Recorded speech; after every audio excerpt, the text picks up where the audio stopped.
السلام علیکم۔ Novel عنکبوت by نور راجپوت کی یہ قسط نمبر 87 ہے۔ انٹرویو کے ہال کا شور اور تالیوں کا سمندر اب پیچھے رہ چکا تھا۔ گاڑی باہر کی گہری دھند کو چیرتی ہوئی رئیس مینشن کی طرف رواں تھی۔ گاڑی کی عقبی نشست پر رئیس اور مراد بیٹھے تھے، مگر ماحول میں غیر معمولی خاموشی تھی۔ رئیس خلاف توقع خاموش تھا۔ اس کا سر سیٹ کے ساتھ ٹکا ہوا تھا، آنکھیں باہر سڑک پر جمی تھیں مگر نظریں کہیں اور تھیں۔ وہ ایک فاتح کی بجائے ایک تھکا ہوا سپاہی لگ رہا تھا۔ مراد نے ہلکا پھلکا تبصرہ کرتے ہوئے ماحول کو معمول پر لانے کی کوشش کی۔ آج تو مرانڈا کا ریکارڈ ٹوٹ گیا، وہ ہال کو سنبھال نہیں پا رہی تھی، خاص طور پر اس چاند اور تاریک آسمان والے جواب کے بعد۔ کیا انرجی تھی رئیس، مارکیٹ میں آج تمہاری حیثیت نہیں، تمہاری ذات ٹرینڈ کر رہی ہے۔ رئیس نے کوئی جواب نہیں دیا، بس ہلکے سے سر کو حرکت دی۔ مراد نے بات جاری رکھی، اب وہ سنجیدہ کاروبار کی طرف آیا۔ بہرحال ڈارک سٹارز کی لانچ کے لیے 4 دن ہے۔ میں نے تمام پریس ریلیز کو حتمی شکل دے دی ہے۔ تمہارے انقلاب کا اعلان نہیں ہوتا والے بیان تجسس کو آسمان پر پہنچا دی ہے۔ صرف ایک چیز، مجھے کل یہ یقینی بنانا ہوگا کہ کوئی بھی ڈیٹیل میڈیا تک نہ پہنچے۔ ضروری نہیں ہے۔ رئیس کی آواز پہلی بار گونجی، وہ دھیمی اور بھاری تھی۔ جو کچھ لیک ہونا تھا وہ فلک نے پہلے ہی کنٹرول کر لیا تھا، اب صرف لانچ ہوگی۔ ٹھیک ہے، مراد نے اپنے بریف کیس کو دیکھا۔ تم نے بہت اچھا کیا، مجھے معلوم ہے تم یہاں نہیں آنا چاہتے تھے، لیکن اس انٹرویو نے 6 مہینے کا پبلسٹی پلان 1 گھنٹے میں پورا کر دیا۔ اب تم آرام کرو۔ جیسی گاڑی مینشن کے قریب پہنچی، مراد کا فون بج اٹھا۔ اسکرین پر فیملی کا نام چمک رہا تھا۔ مراد نے معذرت خوانا انداز میں رئیس کی طرف دیکھا، پھر فون ریسیو کر کے کان سے لگایا۔ ہیلو؟ دوسری طرف سے سنائی دینے والے الفاظ نے مراد کے چہرے کا رنگ یکدم اڑا دیا۔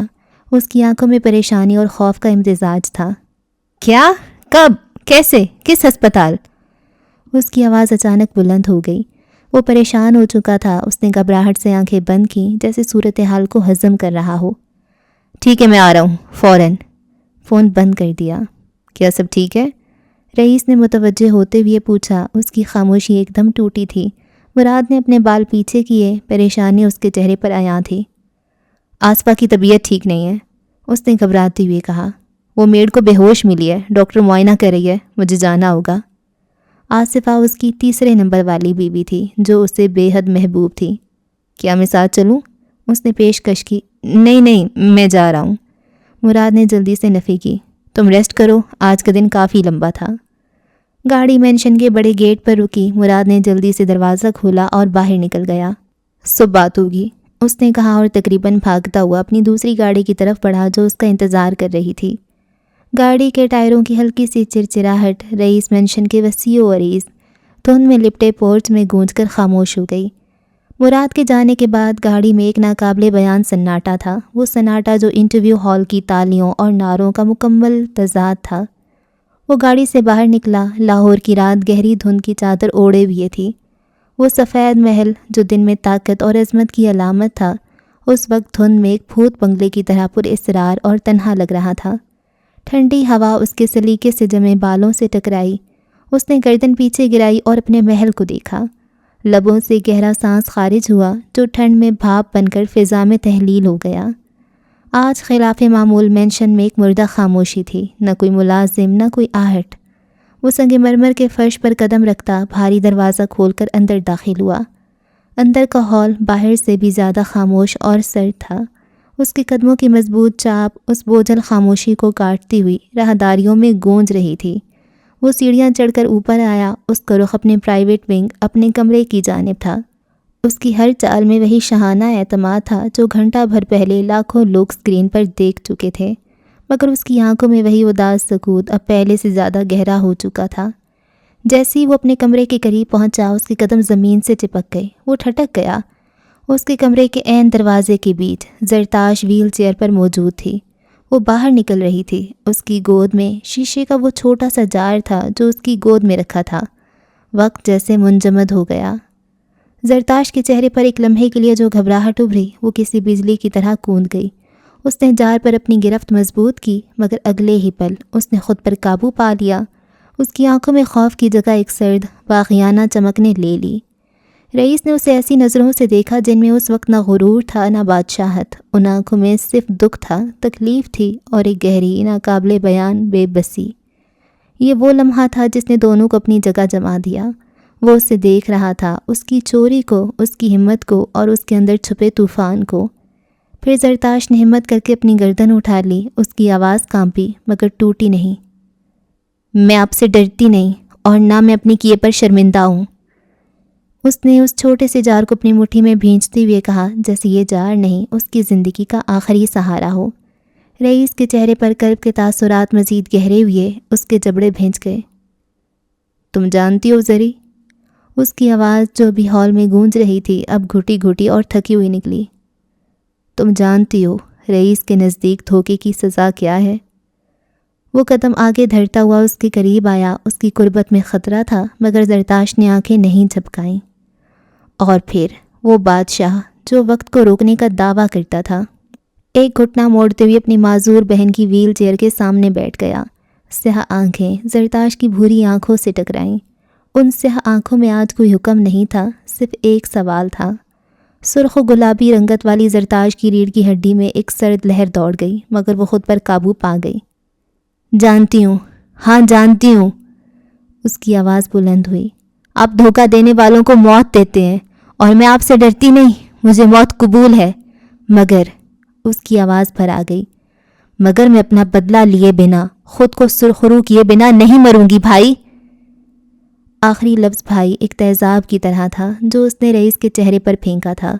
پسینے کی ننھی بوندیں اس کے ماتھے پر ابھر آئیں، رئیس کے ہونٹ سختی سے بھنج گئے۔ اس کی آنکھوں میں تکلیف کی وہ لہر اٹھی جسے وہ دنیا سے چھپاتا تھا۔ شاید یہی وقت تھا سچائی کے سامنے آنے کا۔ اسے خاموش دیکھ کر زرتاش کے اندر ضبط کے سارے بندھن ٹوٹ گئے۔ اس کی آواز بھرائی ہوئی تھی، آنکھوں میں آنسو نہیں چنگاریاں تھیں۔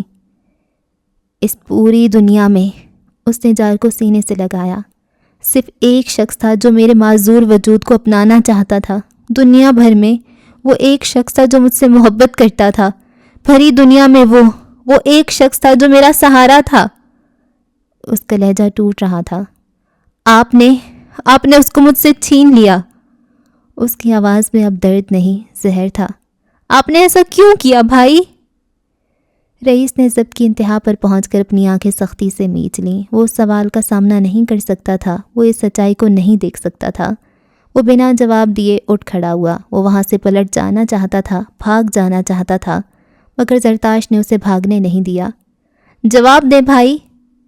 اس کی چیخ سالوں کا جمع لاوا اس خاموش محل کی دیواروں سے ٹکرائی۔ رئیس کے قدم جو اٹھ چکے تھے وہیں جم گئے۔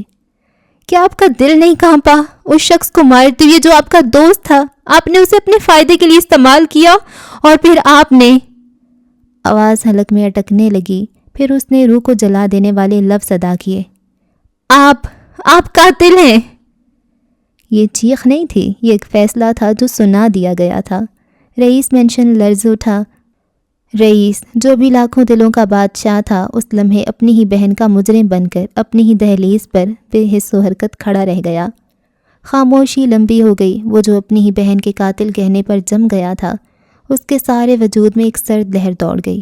وہ لفظ قاتل اس کے اندر سالوں سے جمع زخموں کو چھیڑ گیا۔ وہ خاموش کھڑا رہا، اس کی گردن کی رگیں تن گئیں۔ زرتاش کی آواز لرز رہی تھی مگر اس میں اب بھی پختگی تھی۔ کیا آپ کا دل نہیں کانپا؟ اس نے پھر دہرایا۔ جواب دیں، اگر وہ آپ کا دشمن بھی تھا تو آپ کو خدا کا خوف نہیں آیا؟ وہ آپ کا دوست تھا، آپ نے اسے اپنے فائدے کے لیے استعمال کیا اور جب اس کا استعمال ختم ہوا تو آپ نے… اس کے الفاظ منہ میں ہی رہ گئی۔ اگلے ہی پل رئیس چیخ اٹھا۔ اس کی آنکھوں میں وہ آگ تھی جو اس کے خوف سے پیدا ہوئی تھی۔ وہ اس سچ کو اور چھپا نہیں سکتا تھا۔ وہ تم سے محبت نہیں کرتا تھا۔ اس کی دھاڑ راہداریوں میں گونجی۔ دیواروں سے ٹکرا کر واپس آنے والی آواز نے مینشن کی خاموشی کو تہس نہس کر دیا۔ وہ 2 قدم آگے بڑھا، اس کا چہرہ غصے اور گہرے دکھ سے بگڑ چکا تھا۔ وہ اس درد کو چھپانے کے لیے غصے کا سہارا لے رہا تھا۔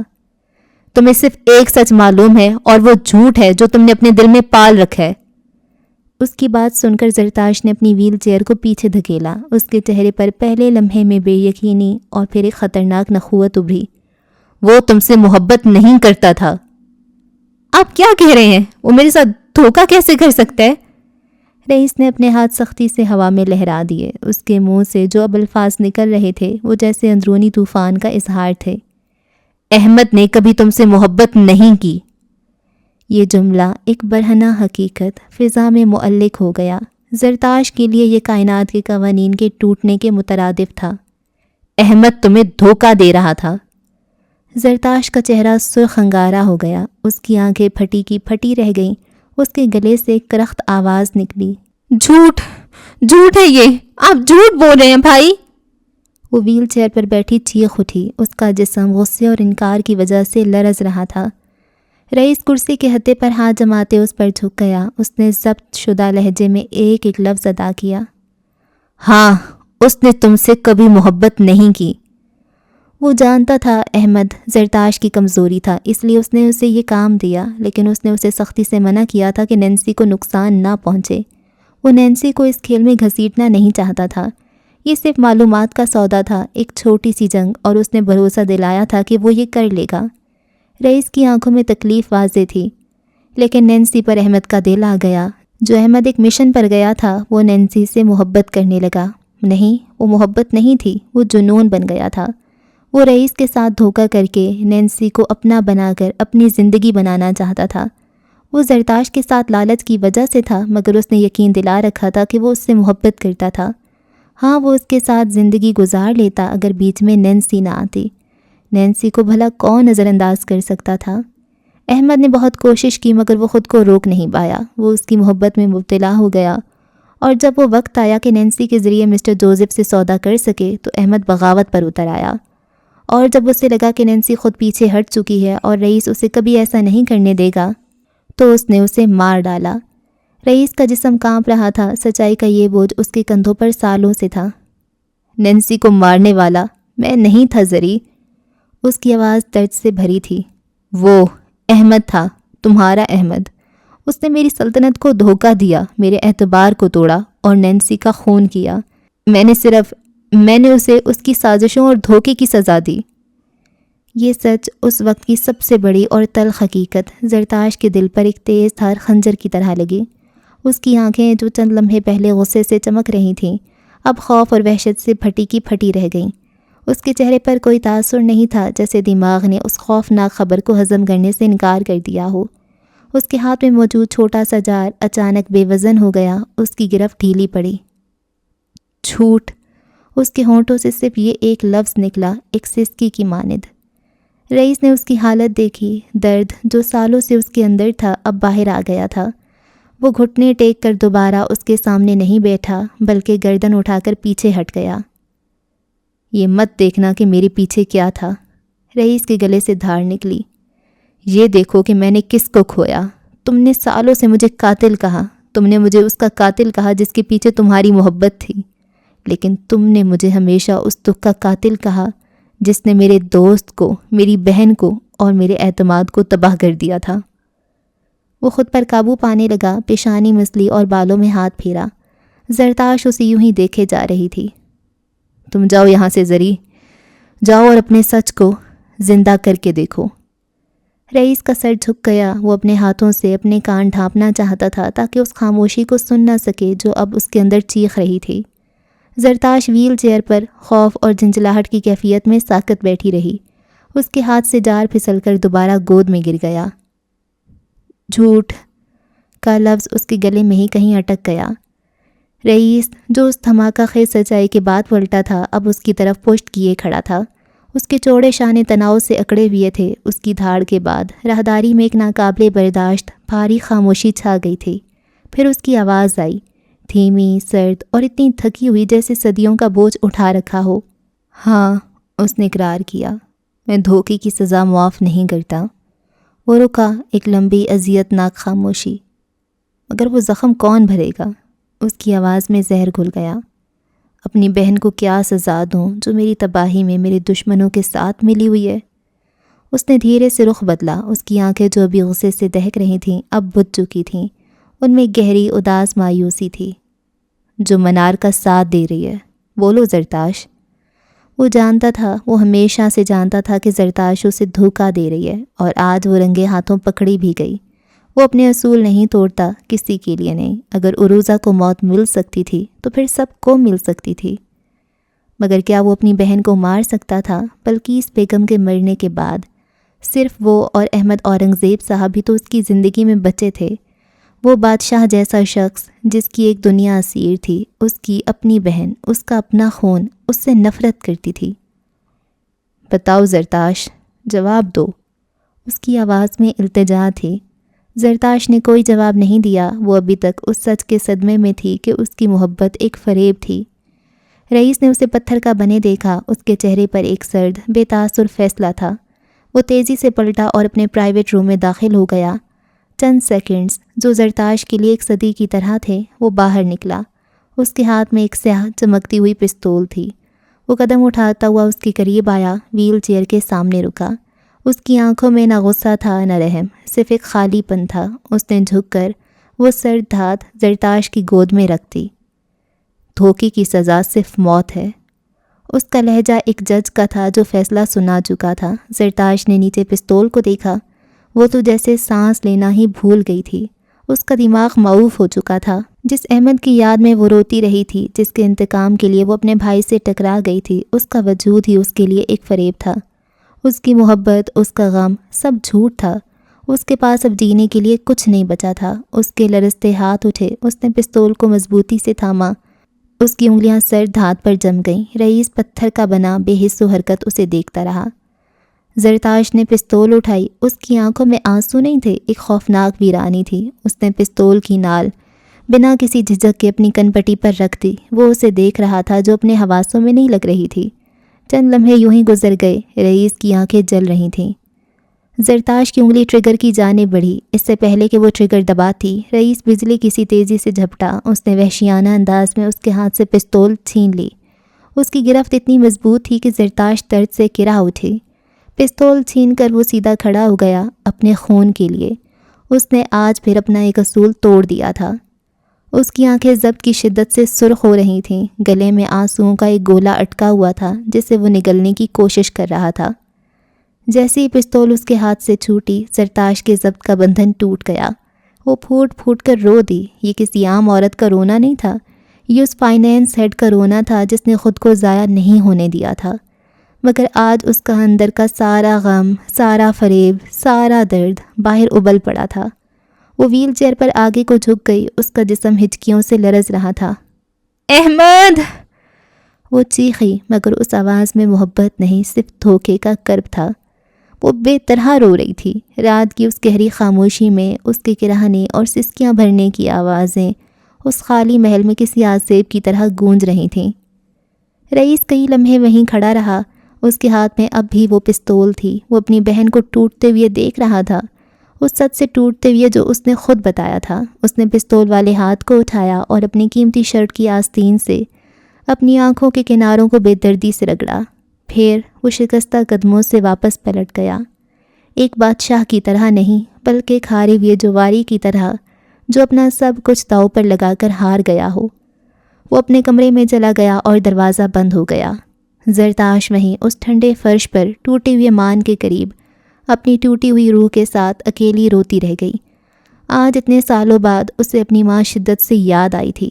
کچھ حقیقتیں بڑی تکلیف دہ ہوتی ہیں۔ رات ابھی باقی تھی۔ مراد عالم اس وقت اپنے عالی شان لاؤنج کے بیچ ایک دیوانے کی طرح تیز قدموں سے چکر کاٹ رہا تھا۔ اس کی ہر حرکت سے خوشی اور بے صبری عیاں تھی۔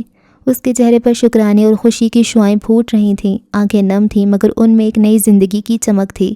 وہ بار بار دروازے کی جانب دیکھتا جیسے کسی انمول مہمان کا انتظار ہو۔ وہ اس لمحے پوری دنیا کا سب سے خوش قسمت انسان تھا۔ اور پھر کافی انتظار کے بعد دروازہ کھلا اور رئیس اندر داخل ہوا۔ اس کے چہرے پر ابھی بھی اذیت کا ہلکا سا سایہ تھا، مگر اس نے خود کو مکمل طور پر قابو میں کر رکھا تھا۔ مراد ایک لمحے کے لیے بھی نہیں رکا۔ وہ تیزی سے رئیس کی جانب بڑھا اور بنا کسی ہچکچاہٹ کے اسے اپنی باہوں میں بھر لیا۔ میں باپ بننے جا رہا ہوں رئیس۔ اس کی آواز شدت جذبات سے لرز رہی تھی، جیسے الفاظ اس کے گلے میں ٹوٹ رہے ہوں۔ اللہ نے مجھے زندگی کی سب سے بڑی خوشی دے دی ہے۔ یہ معجزہ ہے رئیس، معجزہ۔ رئیس نے خود پر سخت ضبط کیا تاکہ رات کا بوجھ اس لمحے کو تباہ نہ کر دے۔ اس نے مراد کی پشت پر مضبوطی سے ہاتھ رکھ کر کندھا تھپتھپایا۔ مبارک ہو گوبلن۔ رئیس کی آواز میں خلوص تھا۔ وہ جانتا تھا کہ 17 سال کی عمر سے ایک بچے کو اڈاپٹ کرنے کی خواہش رکھنے والے اس شخص کو اللہ نے سالوں بعد یہ انمول خوشخبری دی تھی۔ وہ مراد کی آنکھوں میں جھلکتی اس خوشی کو دیکھ کر اپنے دکھ کو بھولنے کی کوشش کرنے لگا۔ مراد پیچھے ہٹا، اس کی آنکھیں اب بھی چمک رہی تھیں۔ مجھے سمجھ نہیں آ رہا کہ میں کیا کروں۔ وہ بچوں کی طرح بے چین تھا۔ پوری دنیا میں اعلان کر دوں؟ کیا کروں؟ تمہیں کیا لگتا ہے پہلے کیا ہوگا، لڑکا ہوگا یا لڑکی؟ میں نے تو ابھی سے نام سوچنے شروع کر دیے ہیں۔ اسی دوران آصفہ، جو اب نسبتاً ٹھیک تھی، دہلیز پر آ کر ہنسی۔ اس کے چہرے پر سکون اور نرمی تھی۔ میری خوشی میں ان کو تو تنگ مت کریں، اس نے مسکراتے ہوئے کہا۔ مراد اس کی آواز پر پلٹا اور پھر فوراً رئیس کی طرف اشارہ کیا۔ کیسے نہ تنگ کروں؟ وہ زور سے بولا۔ یہ ہونے والے تایا جی ہیں، اب ان کی ذمہ داری ہے کہ وہ آفس سنبھالیں اور میں بچے کے لیے سوئنگ ڈیزائن کروں۔ رئیس، جو رات کے واقعات کی وجہ سے کڑے ضبط سے گزر کر خود کو نارمل رکھنے کی کوشش کر رہا تھا، اس جملے پر گھور کر رہ گیا۔ اس کی بھویں تن گئیں۔ تایا جی؟ اس نے آواز کو قدرے سخت کیا۔ مراد نے خباثت سے کہکا لگایا۔ ہاں، اگر تمہیں تایا بننا نہیں پسند تو چچا بن جاؤ، مجھے کوئی مسئلہ نہیں۔ تمہاری جائیداد تو بہرحال میرے بچے کی ہی ہے، رشتے کا کیا ہے؟ رئیس کے ہونٹ بھنج گئے۔ اس کا فطری غرور ایک لمحے کو ابھرا۔ میں صرف بگ بی بن سکتا ہوں، اس کے علاوہ مجھے کوئی رشتہ نہیں قبول، اس نے فیصلہ کن انداز میں کہا۔ بگ بی ایک ایسا غیر سرکاری رشتہ جو اس کی سلطنت میں صرف اس کی عظمت اور طاقت کو ظاہر کرتا تھا، وہ جو اسے ولیم جوزف نے دی تھی۔ تایا یا چچا بننا اس کے لیے بہت معمولی تھا۔ اس جواب پر مراد نے نہایت برا منہ بنایا، جیسے کسی بچے کی خواہش کو ٹھکرا دیا گیا ہو۔ ایسی حرکتوں پر تمہیں مٹھائی بھی نہیں کھلاؤں گا، ایک تو اتنی بڑی خوشخبری، اوپر سے ان کا اپنا نخرہ۔ آصفہ نے مسکراہٹ کے ساتھ سر ہلایا اور واپس چلی گئی۔ اسی لمحے ملازمہ مٹھائیوں کا ایک خوبصورت ٹرے لے کر آئی۔ وہاں اس کی کوئی ضرورت نہیں تھی، وہ پوری رات بحث کر سکتے تھے۔ مراد نے فوراً ایک لڈو اٹھا کر رئیس کی طرف بڑھایا۔ چلو بگ بی، اب یہ کھاؤ اور میرے بچے کو ڈارک سٹار سے زیادہ بڑا بناؤ۔ رئیس نے ضبط کرتے مٹھائی لے لی۔ مراد کی سادگی اور خوشی اس کے اندر کی سردی کو پگھلانے لگی تھی۔ دو ساتھی جو زندگی کی سب سے بڑی سچائیوں اور سب سے بڑے دکھوں سے گزر چکے تھے، اب ایک نئی امید کا جشن منا رہے تھے۔ بس میری دعا ہے کہ میرا بچہ تمہاری طرح نہ بنے، جو راتوں کو جا کر دنیا کو خوفزدہ کرتا رہے۔ مراد نے ہلکے سے رئیس کو ٹہوکا دیا۔ رئیس کی آنکھوں میں ایک لمحے کے لیے گہری مسکراہٹ آئی، جو اس کی سخت شخصیت کے پیچھے چھپی ہوئی تھی۔ اور میں اسے سکھاؤں گا کہ سلطنتیں کیسے بنائی جاتی ہیں، کیسے سنبھالی جاتی ہیں۔ وہ میرے نقش قدم پر چلے گا، وہ تمہارا ہو کر بھی تمہارا نہیں ہوگا۔ اس نے سکون سے مٹھائی منہ میں ڈالتے مراد کا سکون برباد کیا۔ میرے بچے پر گندی نظر مت رکھنا، میں پہلے بتا رہا ہوں۔ وہ بھڑک اٹھا۔ تو پھر کون سی سنتیں پوری کرنے کے لیے مجھے یہاں بلایا ہے؟ اگر سب سے پہلے مجھے اطلاع دے سکتے ہو تو میرے جیسا بیٹا بھی پیدا کر لو۔ یہ ناممکن ہے۔ اس بار مراد نے غور سے اس کا چہرہ دیکھتے ہوئے سنجیدگی سے کہا۔ بادشاہ ایک ہی ہوتا ہے۔ وہ بات پوری کرتے ہوئے دھیمے سے مسکرا دیا اور رئیس کے گلے کی گلٹی ڈوب کر ابھری۔ 4 دن پہلے دسمبر کی شام لاہور پر گہری ہو رہی تھی۔ اس پور سڑک پر جہاں مہنگے گھر خاموشی سے کھڑے تھے، اسٹریٹ لائٹس کی زرد روشنی نے ماحول کو ایک نرم رومانوی چمک دے رکھی تھی۔ ہوا میں ہلکی سی نمی تھی جو سردی کو مزید بڑھا رہی تھی۔ ایسے میں وہ دونوں دھیرے دھیرے چل رہے تھے۔ ان کے جوتوں کی آہٹ سنگ مرمر کے فٹ پاتھ پر ایک دھیمی تال پیدا کر رہی تھی۔ فجر نے گہرا کریم کوٹ اور ولی نے اسی رنگ کی جیکٹ پہن رکھی تھی جو ان کی ہم آہنگی کو ظاہر کر رہا تھا۔ وہ ایک کاروباری جوڑے سے زیادہ ایک ایسی طاقتور شخصیتوں کا جوڑا لگ رہے تھے جو اپنے عزم سے کسی بھی دنیا کو جھکا سکتے ہیں۔ فجر نے ولی کی بازو کو مضبوطی سے تھام رکھا تھا، جبکہ نگاہیں سڑک کے اختتام کو دیکھ رہی تھیں، گویا وہ وہاں اپنے مستقبل کا نقشہ دیکھ رہی ہو۔ تمہیں چلتی ہوئی میرا شہر کیسا لگتا ہے؟ میرے ساتھ چلنا کیا تمہاری ایڈن برا کے پہاڑوں کی چڑھائی سے بھی زیادہ مشکل ہے؟ وہ ہنسا۔ اس نے اس کے ہاتھ پر اپنا گرم ہاتھ رکھا اور اس کی ہتھیلی کو ہلکے سے دبایا۔ میری ایڈن برا کے پہاڑوں پر صرف سرد ہوا چلتی ہے، مگر تمہارے شہر میں میرے دل کو گرما دینے والی تم ہو۔ میرے لیے تو یہ فلیٹ واک ہے، ہاں، مگر ایک چھوٹا سا مسئلہ ہے جو میری رومانوی روح کو تکلیف دیتا ہے۔ اس نے شرارت سے فجر کی طرف جھکا، جیسے کوئی راز بتا رہا ہو۔ وہ یہ کہ جب میں تمہارے لیے چائے کے ساتھ اسکاٹش کوکیز کا سوچ رہا ہوتا ہوں تو تم کروڑوں کے بجٹ اور لانچ پلان پر سوچ رہی ہوتی ہو کہ ہم کچھ دیر کے لیے صرف بیوی اور شوہر بن سکتے ہیں۔ یہ ہماری ویکیشن ٹائم ہے۔ وہ بے ساختہ مسکرا دی۔ نفی میں سر ہلاتے اسے دیکھا، ولیم جوزف کو جو شوخ نگاہوں سے اسے ہی دیکھ رہا تھا۔ تم ہمیشہ مجھے غیر ضروری باتوں پر ہنسانے کی کوشش کرتے ہو، لیکن تمہاری یہ باتیں ہی مجھے یاد دلاتی ہیں کہ میرے پاس یہاں اس شور میں بھی کوئی سچے سکون والا ہے۔ ولی نے اس کا ہاتھ تھامے چلنا جاری رکھا۔ اس کا لہجہ اچانک گہرا اور دلکش ہو گیا۔ میرے لیے یہ شور نہیں ہے، صرف ایک پس منظر ہے، اور میں اسکاٹش ہوں۔ مجھے پرانے قلعوں سے لے کر نئے خوابوں تک ہر اس چیز سے پیار ہے جو مضبوط ہو، اور تم دنیا کی سب سے مضبوط اور خوبصورت تخلیق ہو۔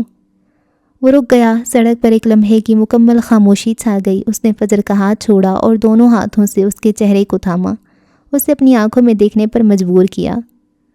تمہاری طاقت میری طاقت ہے، تمہاری ہر مشکل میری مشکل بن جاتی ہے۔ تم میری صرف بیوی نہیں ہو، تم وہ محور ہو جس کے گرد میری پوری دنیا گھومتی ہے۔ مجھے تم پر فخر ہے۔ فجر کی آنکھیں نم ہوئیں جسے وہ پلک جھپکتے پیچھے کھینچ گئی۔ ان کی یہ قربت ان کے گہرے رشتے کی گواہی تھی۔ تم ہمیشہ مجھے بہت زیادہ اعتماد دیتے ہو۔ میرے فیصلے، میرا وجود تمہاری وجہ سے مزید طاقتور ہو جاتا ہے۔ میں یہ جنگ اس لیے جیتنا چاہتی ہوں تاکہ میں تم پر فخر کر سکوں۔ ہم کر لیں گے۔ اس نے گہرا سانس لیا۔ اس کی آنکھوں میں ایڈن برا کے پہاڑوں کی طرح کی مضبوطی اور صاف کوئی تھی۔ وہ اپنا ہاتھ فجر کے کندھے پر لے آیا۔ اور جہاں تک بات ہے تمہارے شہر کی، تو یہ تمہارا شہر ہے، یہ جنگ بھی تمہاری ہے، اور تمہارے ساتھ چلتے ہوئے میں تمہیں یقین دلاتا ہوں تمہاری کسی بھی سازش کو ناکام ہونے نہیں دیا جائے گا، کیونکہ اس بار تم اکیلی نہیں ہو۔ تم اپنا راستہ چنو اور میں ہمیشہ کی طرح وہاں کھڑا رہوں گا، تمہارے ہر فیصلے کے سامنے ایک مضبوط دیوار بن کر۔ اور تم جانتی ہو تخلیق ہمیشہ تباہی سے بڑی ہوتی ہے۔ اس کا لہجہ مضبوط اور فیصلہ کن تھا۔ اس کی اس بات پر فجر کے ہونٹوں پر ایک فاتحانہ مسکراہٹ آئی۔ اس لمحے وہ دونوں دسمبر کی دھند میں چلتے ہوئے دنیا کے کسی بھی بادشاہ سے زیادہ طاقتور لگ رہے تھے۔ اچھا، اب کام کی بات۔ جو عورت اپنے شوہر کو ہر بات میں ہرا سکتی ہے، وہ اپنے دشمنوں کو بھی ہرا سکتی ہے۔ تم نے کہا کہ اصلی بادشاہت وہ ہے جب میں تمہارے ساتھ ہوتا ہوں، اور یہ ہمارا آخری موقع ہے کہ ہم اپنے تمام تیر اکٹھے کر لیں۔ تیر اکٹھے کر لیے ہیں، آگے بتاؤ کیا کرنے؟ فجر نے رکتے ہوئے سینے پر ہاتھ باندھے پوچھا۔ کرنا کیا ہے؟ تیر چلائیے بیگم، کمان میں سنبھال لوں گا۔ اس کے ڈرامائی جواب پر وہ ایک بار پھر سے ہنستی۔ ہیڈ آفس میں آج معمول سے زیادہ چہل قدمی تھی۔ جشن کا سامان تھا۔ شیشے کے بڑے ہال میں ڈارک سٹارز فیشن لائن کی آخری ٹیسٹنگ کے بعد ہر طرف جوش و خروش تھا۔ مراد آج معمول سے زیادہ خوش تھا۔ اس کی زندگی میں آنے والی نئی خوشی کی بدولت پورے رئیس گروپ میں مٹھائی بٹ چکی تھی۔ وہ ایک کونے میں کھڑا ہاتھ میں فریش جوس کا گلاس تھامے اپنی ٹیم کو داد دے رہا تھا۔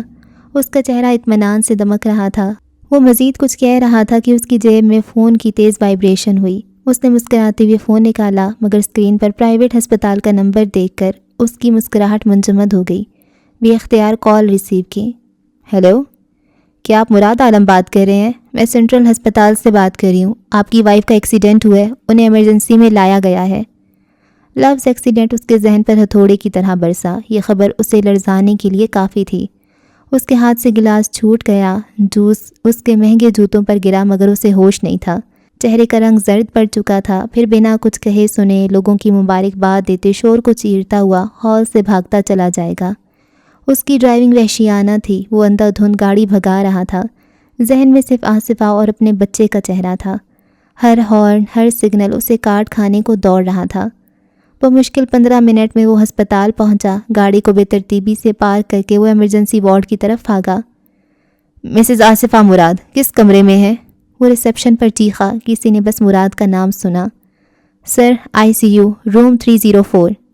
وہ لفٹ کا انتظار کیے بغیر سیڑھیاں پھلانگتا ہوا تیسری منزل پر پہنچا۔ 304 کے بند دروازے کے سامنے پہنچ کر اس کا سانس پھولا ہوا تھا، مگر وہ ایک جھٹکے سے دروازہ کھول کر اندر داخل ہوا اور ساکت رہ گیا۔ ہسپتال کے بستر پر آصفہ نہیں بلکہ زوبیہ تھی، اس کی دوسری بیوی، وہ بیوی جس سے اس کا حال ہی میں خلا ہوا تھا۔ زوبیہ کے سر پر پٹی بندھی تھی، مگر وہ سو رہی تھی۔ حالت خطرے سے باہر لگ رہی تھی۔ مراد کے قدم وہیں جم گئے۔ یہ کیا تھا؟ یہ مذاق؟ یہ اس کا دل پسلیاں توڑ کر باہر آنے کو تھا۔ یہ کوئی اتفاق نہیں تھا، یہ ایک پیغام تھا۔ اور پھر اس کا فون چنگھاڑ اٹھا۔ ایک پرائیویٹ نمبر۔ مراد کے چہرے سے وحشت جھلکتی۔ مراد کے چہرے سے وحشت جھلکی تھی. اس نے پپڑی زدہ ہونٹوں پر زبان پھیرتے ہوئے کانپتے ہاتھوں سے فون کان سے لگایا. ہیلو. ایکس وائف کی جگہ تمہاری اصل وائف بھی ہو سکتی تھی مراد عالم. منار کی سرد شناسہ آواز گونجی تو مراد کی ریڑھ کی ہڈی میں سنسنی دوڑ گئی. وہ ساکت ہوا. کیا چاہتی ہو؟ خود پر ضبط کرتے وہ مشکل بول پایا. پیشانی پر پسینے کے قطرے ابھرے. وہی جو تم نہیں کرنا چاہتے. منار کی آواز میں کوئی جذبہ نہیں تھا. رئیس اورنگزیب کو چھوڑ دو. اپنی بقا چاہتے ہو، اپنی بیوی اور بچے کو زندہ دیکھنا چاہتے ہو تو میرے راستے سے ہٹ جاؤ. وہ رئیس کو اکیلا کر دینا چاہتی تھی. عروضہ کے بعد اب مراد عالم کی باری تھی. مراد تو کچھ بول ہی نہیں پایا. اس کا ذہن شل ہو چکا تھا. یہ پہلی اور آخری وارننگ ہے. اپنی فیملی پیاری ہے تو چلے جاؤ، ورنہ اگلی بار ہسپتال کے بستر پر زوبیہ نہیں ہوگی. جو ہوگی وہ زندہ بھی نہیں ہوگی. کال کٹ گئی. مراد بے جان قدموں سے ہسپتال کی دیوار سے ٹیک لگا کر وہیں فرش پر بیٹھ گیا. جان نکلنا کسے کہتے ہیں یہ مراد عالم نے آج جانا تھا. اس کی آنکھوں کے سامنے اندھیرا چھا چکا تھا. شام گہری ہو چکی تھی اور فضا میں موت کا سا سکوت تھا. رئیس کھڑکی کے پاس کھڑا تھا، چہرہ سپاٹ اور باہر شہر کی روشنیوں کو دیکھ رہا تھا. مراد صوفے پر بیٹھا تھا، تھکا ہوا، پریشان. وہ مسلسل اپنی بھویں مسل رہا تھا.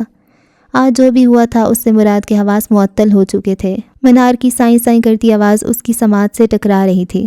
تمہیں جانا ہوگا مراد. رئیس کی پرسکون آواز نے خاموشی کو توڑا. وہ پلٹا نہیں تھا. مراد نے چونک کر سر اٹھایا. کیا؟ یوں جیسے کچھ غلط سن لیا ہو. میں نے کہا تمہیں جانا ہوگا. رئیس اب اس کی طرف مڑا. چہرے پر کوئی تاثر نہیں تھا. آسپا اور اپنے بچے کو لو اور اس ملک سے چلے جاؤ. یہ سنتے مراد بھڑک اٹھا. وہ اپنی جگہ سے کھڑا ہوا. جانا ہوگا؟ تم مجھے بھگا رہے ہو اس عورت کی دھمکی کی وجہ سے؟ اس کی آواز میں غصہ اور تکلیف تھی. میں اماڑا گیا تھا نا تمہارے ساتھ. میں نہیں ڈرتا اس سے. تم نہیں ڈرتے، میں جانتا ہوں. رئیس کی آواز ابھی سپاٹ تھی. لیکن میں ڈرتا ہوں. یہ اعتراف مراد کو جھنجھوڑ گیا. رئیس، وہ زوبیہ کو معمولی چوٹ پہنچا سکتی ہے مراد. رئیس اس کے قریب آیا. کیونکہ زوبیہ اب تمہاری کمزوری نہیں ہے، مگر آسپا وہ تمہاری کمزوری ہے، اور تم میری کمزوری ہو.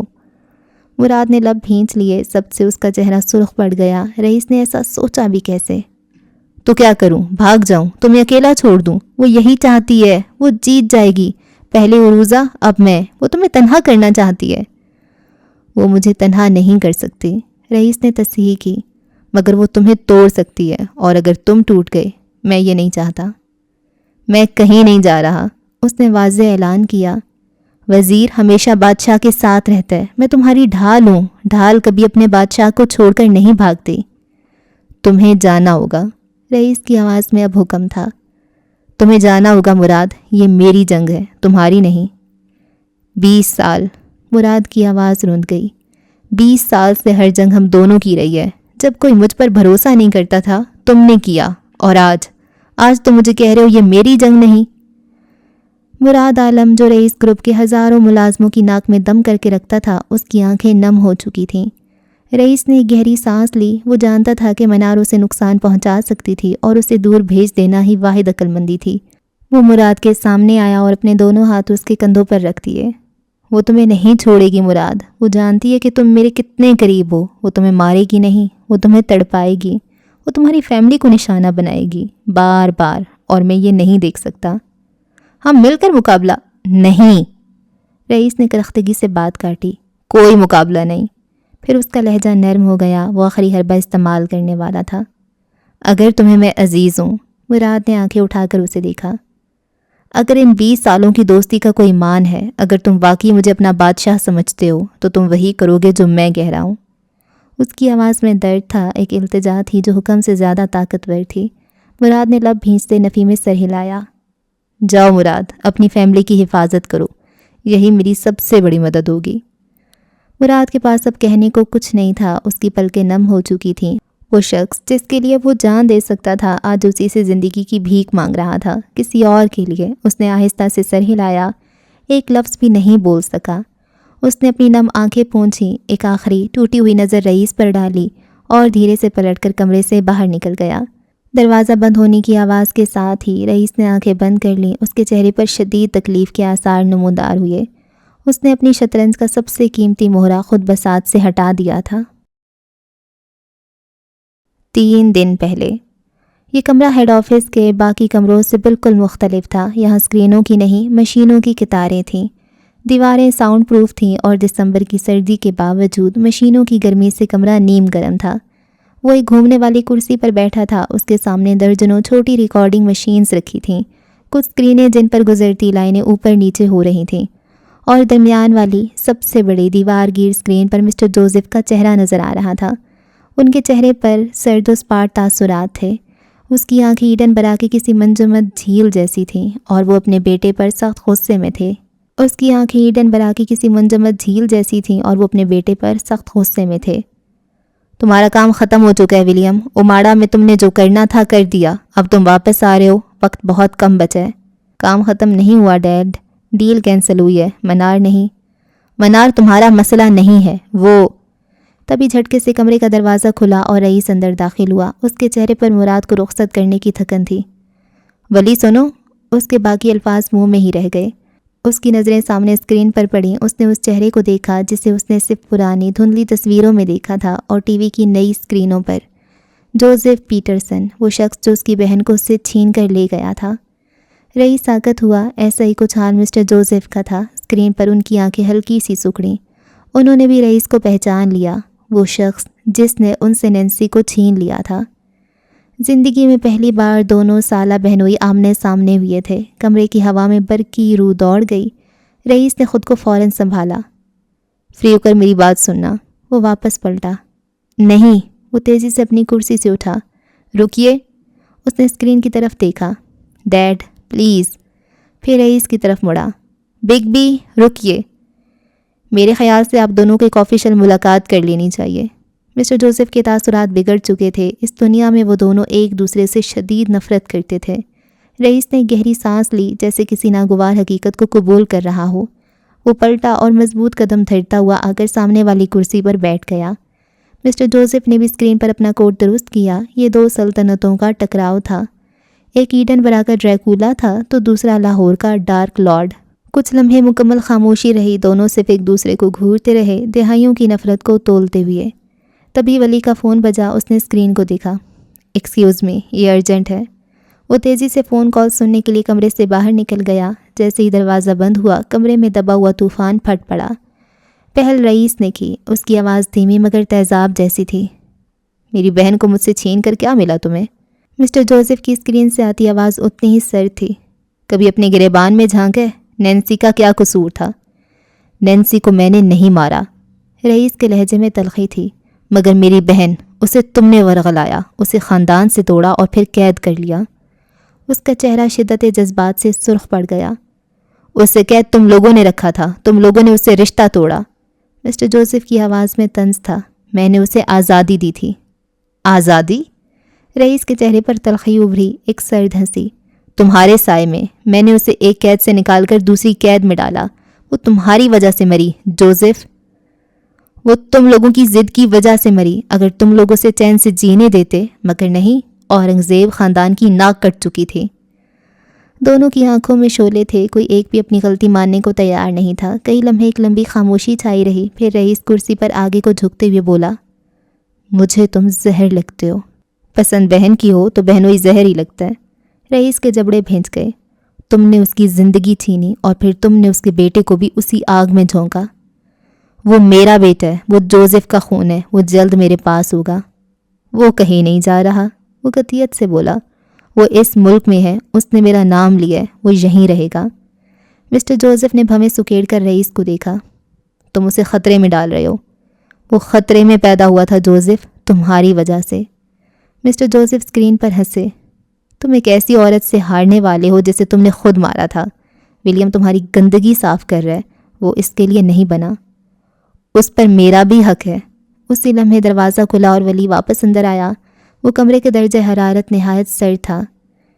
ولیم میرا بیٹا ہے، میرا خون ہے۔ رئیس فوراً اٹھ کھڑا ہوا۔ وہ میرا بھانجا ہے، میں نے اسے اپنا نام دیا ہے۔ ولیم فوراً آگے بڑھا۔ او ہیلو، لڑنے کی ضرورت نہیں ہے، میں اپنی بیوی کا ہوں۔ اس کی بلند آواز نے دونوں کو خاموش کرا دیا۔ رئیس اور جوزف دونوں نے بیک وقت اس سے کھا جانے والی نظروں سے گھورا۔ وہ چلتا ہوا اپنی کرسی پر واپس بیٹھ گیا۔ اس نے بات ہی ختم کر دی تھی۔ رئیس اور جوزف دونوں کے چہرے پر ناقابل یقین تاثرات ابھرے۔ وہ کچھ کہنا چاہتے تھے مگر اس نے انہیں موقع نہیں دیا۔ میرے خیال سے، اس نے کی بورڈ پر انگلیاں چلاتے ہوئے کہا، اب ہمیں کام کی بات کرنی چاہیے۔ اسے پرواہ نہیں تھی کہ اسے کھا جانے والی نظروں سے گھورا جا رہا تھا یا نہیں۔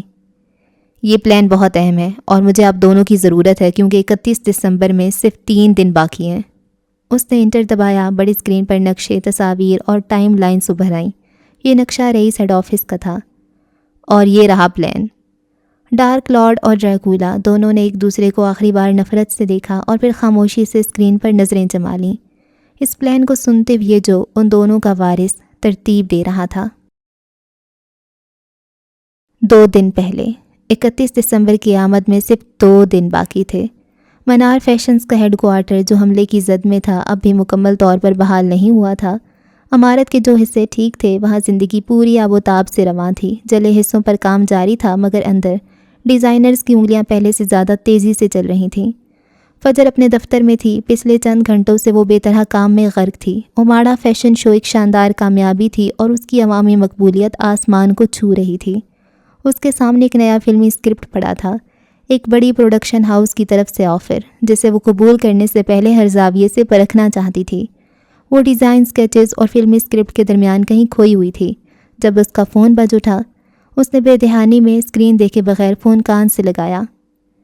مسز فجر، میں حماد بات کر رہا ہوں، رئیس گروپ سے ہیڈ ڈیزائنر۔ رئیس کا نام سن کر فجر کی توجہ فوراً کام سے ہٹ کر فون پر مرکوز ہو گئی۔ وہ سیدھی ہو کر بیٹھ گئی۔ جی مسٹر حماد کہیے۔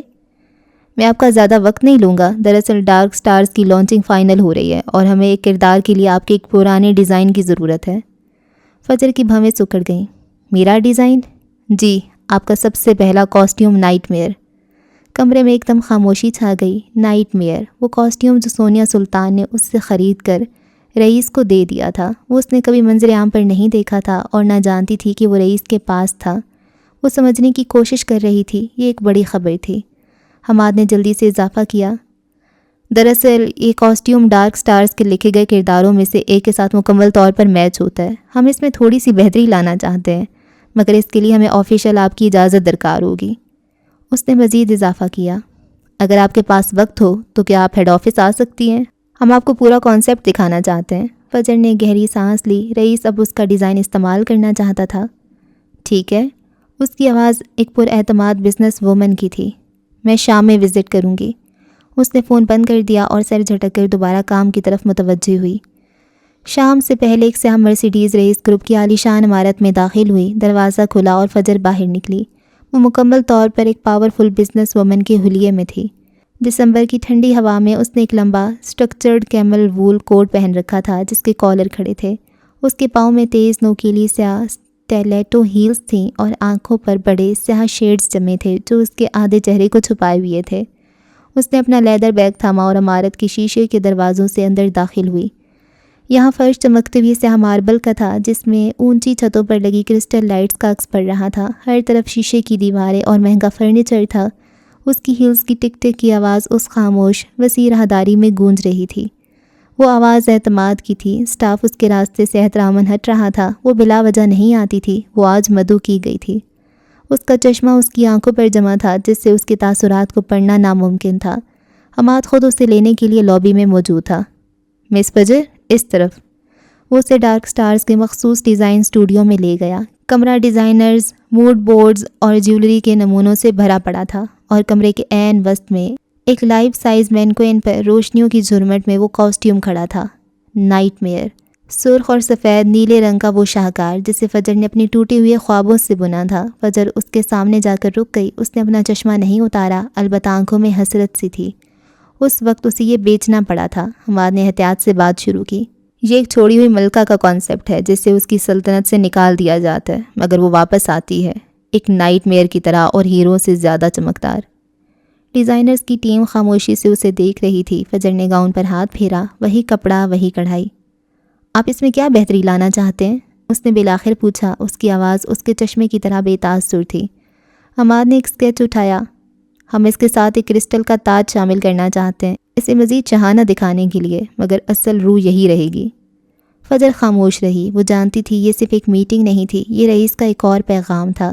وہ اس کے ماضی کو، اس کے پہلے ہتھیار کو، اپنی سب سے بڑی جنگ ڈارک سٹارز کا حصہ بنا رہا تھا۔ اس کاسٹیوم سے کوئی چھیڑ چھاڑ نہیں کی جائے گی۔ اگر یہ آپ کی ڈارک سٹارز کلیکشن سے میچ نہیں کر رہا تو کوئی مسئلہ نہیں، پر اس میں کوئی تبدیلی نہیں ہوگی، کم از کم میری مرضی سے تو نہیں، باقی جو آپ لوگوں کی مرضی۔ وہ مسکرا کر کہتی باہر نکل گئی، پیچھے حماد کلس کر رہ گیا۔ میٹنگ کے بعد وہ نیچے مرکزی ہال میں آئی جہاں پرسکون ماحول میں فلک اس کا انتظار کر رہی تھی۔ ہال کی دیواریں شیشے کی تھیں جہاں باہر غروب آفتاب کی دھیمی سی نارنجی شعائیں پھیلی ہوئی تھیں۔ وہ دونوں ایک کونے میں صوفے پر بیٹھی تھیں، ان کے درمیان کچھ ڈیزائن سکیچز اور کاغذات تھے۔ وہ بڑی دلجمعی سے نائٹ میئر کاسٹیوم کے حوالے سے ہونے والی میٹنگ اور آنے والے ڈارک سٹارز پروجیکٹ پر گفتگو کر رہی تھیں۔ اوپر ہال کے گرد گھومتی بالائی بالکنی پر سیکیورٹی کے ایک نقطے پر میسم پل بھر کو ٹھہر گیا۔ وہ روبوٹ 0.2 کے نام سے جانا جاتا تھا، جو ہر وقت ایک مکمل سیاہ سوٹ میں ملبوس اپنے سیاہ چشموں کے پیچھے دنیا سے بے نیاز رہتا تھا، مگر اس وقت اس کے اندر ایک عجیب بے چینی تھی۔ وہ اپنے سیاہ چشمے کے پیچھے سے نیچے ہال میں بیٹھی فلک کو دیکھ رہا تھا۔ فلک مسکرا رہی تھی، وہ خوبصورت لگ رہی تھی، اس کے چہرے پر ایک عجیب سی معصومیت اور ذہانت تھی۔ میسم کے دل میں کہیں ایک بے اختیار دھڑکن نے جنم لیا۔ یہ وہ دل تھا جو صرف فلک کے لیے دھڑکنے لگا تھا۔ اس کے قریب آہٹ کے بغیر کوئی آ کر کھڑا ہوا، ہاتھ ریلنگ پر جما دیے۔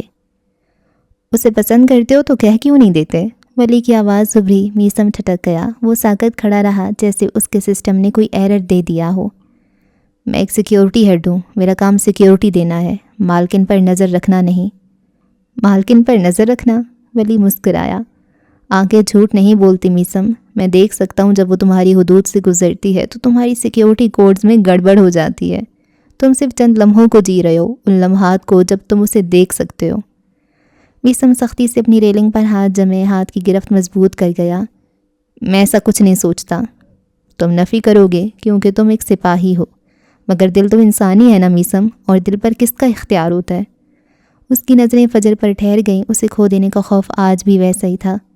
میسم ایک لمحے کے لیے خاموش ہوا۔ آپ جانتے ہیں میں کون ہوں؟ وہ باس کی منگیتر رہ چکی ہیں۔ ہاں، میں یہ بھی جانتا ہوں کہ بگ بھی اس سے محبت نہیں کرتے۔ یہ میرا مسئلہ نہیں ہے، میسم نے مضبوطی سے کہا۔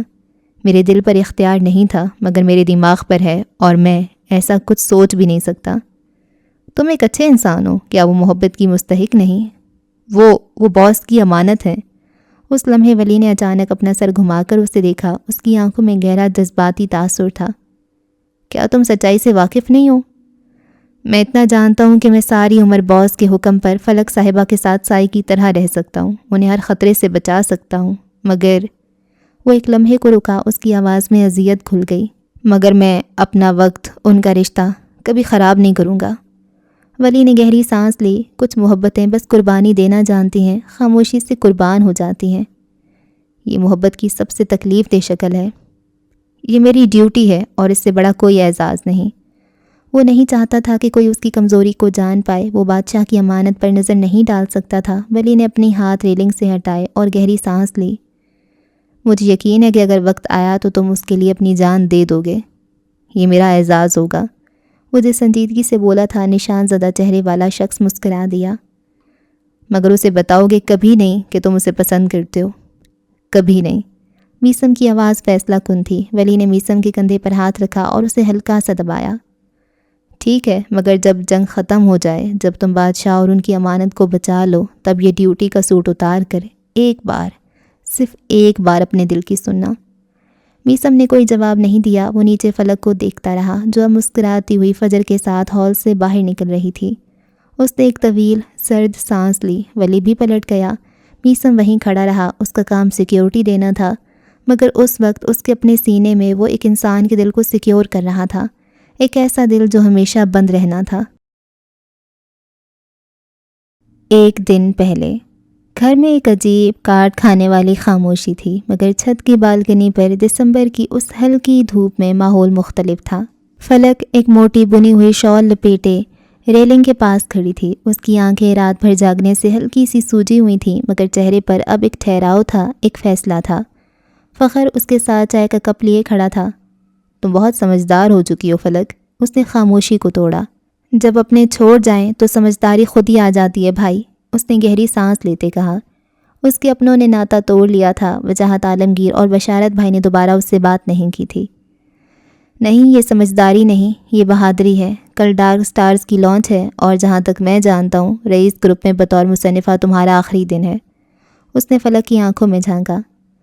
میرے خیال سے تمہیں رئیس کی زندگی سے شاندار طریقے سے ایگزٹ لینی چاہیے۔ فلک نے چائے کا کپ لبوں سے لگایا، اس کی نظریں سامنے بکھرے ہوئے لاہور پر تھیں۔ میں جانتی ہوں مجھے کیا کرنا ہے، وہ پھیکا سا مسکرائی۔ فخر نے گہری نظروں سے اسے دیکھا۔ وہ اسے جانتا تھا، پہچانتا تھا اور یہ اچھے سے سمجھتا تھا کہ اس کے لیے یہ سب چھوڑ دینا کس قدر مشکل ہوگا، مگر بطور بھائیوں سے یہ کرنا ہی تھا۔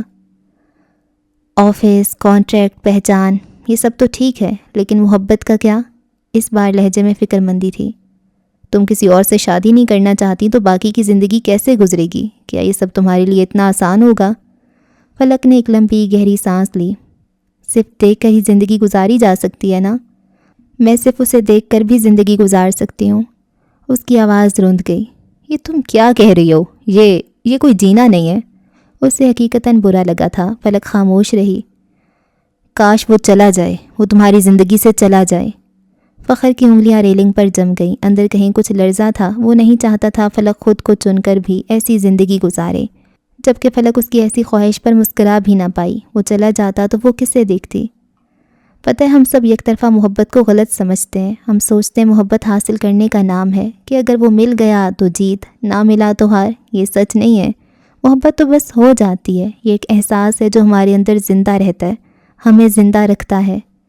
ہاں، ہم کسی کے پیچھے بھاگنا چھوڑ دیتے ہیں، ہم ضد کرنا چھوڑ دیتے ہیں، اس سے امیدیں لگانا چھوڑ دیتے ہیں، اس کی بے رخی پر رونا چھوڑ دیتے ہیں، لیکن ہم اس سے محبت کرنا نہیں چھوڑ سکتے۔ وہ ہمارے اختیار میں نہیں ہوتا۔ میں نے یہ بہت پہلے کر لیا تھا فخر بھائی۔ میں نے رئیس کے پیچھے بھاگنا چھوڑ دیا تھا۔ میں نے اس سے امید لگانا چھوڑ دی تھی کہ وہ پلٹ کر مجھے دیکھے گا۔ میں نے اس کے لیے رونا چھوڑ دیا، مگر اس کا خیال دل سے نہیں نکلتا۔ میں اسے دیکھتی ہوں تو مجھے بس وہ دکھائی دیتا ہے، نہ اس کی اچھائیاں نہ برائیاں، بس وہ دکھتا ہے جس نے ساری عمر ایک عورت کے نام پر گزار دی۔ پھر سوچتی ہوں کہ جب وہ ساری عمر اتنے شاندار طریقے سے گزار سکتا ہے تو میں کیوں نہیں؟ عورت کو تو عشق کی استاد کہا گیا ہے۔ وہ مسکرائی، ایک ایسی مسکراہٹ جس میں ہزاروں آنسو قید تھے۔ میں اس سے محبت کرتی ہوں، ہمیشہ کروں گی، اور مجھے اس کے ساتھ جینے کے لیے اس کی ضرورت نہیں ہے۔ میں اسے دیکھ کر جی لوں گی۔ ہاں، ایک بہن اپنے بھائی سے ایسی باتیں کرتی اچھی نہیں لگتی، لیکن ایک انسان سے تو کر سکتی ہوں۔ آپ میرے بھائی ہیں۔ اس سے بہتر کہ میں اس سفر کو کسی اور سے ڈسکس کروں، کیوں نہ میں آپ سے کر لوں، تاکہ آپ کو یہ پتہ ہو کہ میں کچھ غلط نہیں کر رہی۔ میں بس حالات سے، لوگوں سے اور اپنے ہی دل سے لڑ رہی ہوں۔ تم نے خود کو مضبوط کر لیا ہے فلک۔ یہ مضبوطی نہیں ہے، یہ خود کو چننا ہے۔ اس نے فخر کا ہاتھ مضبوطی سے تھاما۔ میرا انتخاب ہمیشہ میں رہوں گی۔ میں رئیس کی محبت میں فلک کو کھونا نہیں چاہتی تھی، کبھی نہیں۔ اس کی بے رخی کے اندھیرے میں اپنی پہچان گم نہیں کرنا چاہتی تھی۔ اس نے گہری سانس لی۔ اس لیے میں نے خود کو چن لیا تھا، بہت پہلے ہی۔ میں خود کے لیے جی رہی ہوں اور یہ کافی ہے۔ فخر نے آگے بڑھ کر اس کے ماتھے پر بوسہ دیا۔ جاؤ اور کل اس ایگزٹ کو سب سے یادگار بنا دو۔ دنیا کو دکھا دو کہ فلک عالمگیر نے جب خود کو چنا تو وہ کتنی نایاب ہو گئی۔ فلک نے مسکراتے ہوئے سر ہلایا۔ وہ جانتی تھی کہ اس کا رشتہ رئیس سے ختم ہو چکا ہے، مگر اس کا تعلق وہ کبھی نہیں ٹوٹے گا۔ ایک گھر ہے جو جڑا رہے گا، اور وہ یہ گھر ہے جو رشتوں کی ڈیمانڈ نہیں کرتا۔ یہ وہ گھر ہے جہاں دور دراز سے آئے بنجارے ساتھی بن جاتے ہیں۔ یہ وہ گھر ہے جو ہم خود بناتے ہیں اپنے پسندیدہ لوگوں کے ساتھ۔ لاہور کی چکا چوند اور سردی کے برعکس جامع شوروں کی رات گہری، خاموش اور ٹھہری ہوئی تھی۔ عالمگیر حویلی کے وسیع دالان میں پرکھوں کی تصویروں کے درمیان ایک بھاری خاموشی قید تھی۔ ہوا میں ہلکی خنکی تھی، مگر وہ کاٹ نہیں تھی جو لاہور کی ہوا میں تھی۔ وجاہت عالمگیر دالان کے مرکزی صوفے پر خاموش بیٹھے تھے۔ ان کی نظریں سامنے خالی صحن پر ٹکی تھیں۔ ان کا چہرہ زندگی کی تھکن سے زیادہ ایک باپ کی شکست سے چور تھا۔ ترنم بیگم اپنے کمرے سے نکل کر آئیں۔ انہوں نے اپنے بھائی کو اس طرح گم سم بیٹھے دیکھا تو وہیں رک گئیں، پھر آہستگی سے چلتی ہوئی ان کے قریب آ کر ایک کرسی پر بیٹھ گئیں۔ ابھی تک جاگے ہوئے ہو؟ وجاہت عالمگیر نے گہری سانس لیتے ہوئے نظریں ہٹائے بغیر کہا، نیند آنکھوں سے کوسوں دور ہے بہن۔ فلک کی وجہ سے؟ وجاہت نے کوئی جواب نہیں دیا، مگر ان کی خاموشی ہی اقرار تھی۔ اولاد سے بڑی آزمائش کیا ہو سکتی ہے؟ ترنم بیگم ایک تلخ مسکراہٹ کے ساتھ کہنا شروع کیا، عجیب بات ہے نا، ہم اپنی اولاد کے لیے دنیا کی ہر آسائش چاہتے ہیں، مگر جب وہ اپنی خوشی خود ڈھونڈنے لگیں تو ہم ہی ان کے سب سے بڑے دشمن بن جاتے ہیں۔ انہیں منار یاد آئی، جو ایک دشمنی کی نظر ہو گئی تھی، لیکن ترنم عالمگیر نے کوشش کی تھی۔ انہوں نے کوشش کی تھی کہ منار کو وہ مل جائے جو وہ چاہتی ہے، مگر کچھ بھی ویسا نہیں ہوا۔ منار ہی مر گئی۔ وجاہت عالمگیر نے چونک کر ان کی طرف دیکھا۔ آپ اس کے فیصلے کو صحیح کہہ رہی ہیں۔ اس نے بھرے خاندان کے سامنے میری بات رد کر دی۔ وہ اس رئیس کے لیے نہیں رکی، وہ اپنے لیے رکی ہے، اور رئیس سے اس کو آپ سب نے باندھا تھا۔ اس نے ایسی کوئی خواہش نہیں کی تھی۔ وہ ایک لمحے کو رکیں، جیسے اپنے ماضی کے زخموں کو یاد کر رہی ہوں۔ کبھی کبھی ہم والدین اپنی اولاد کے ساتھ بڑی زیادتی کر جاتے ہیں۔ ان کی آواز رند گئی، اور وہ بھی تب جب وہ اولاد ماں باپ کا نام بدنام نہ کر رہی ہوں۔ وجاہت کے چہرے پر ناگواری ابھری۔ انہیں فلک بہت عزیز تھی، مگر اس بار انہیں فلک کا خود کو چننا پسند نہیں آیا تھا۔ اس نے آنے سے انکار کر دیا تھا، اس نے شادی سے انکار کر دیا تھا۔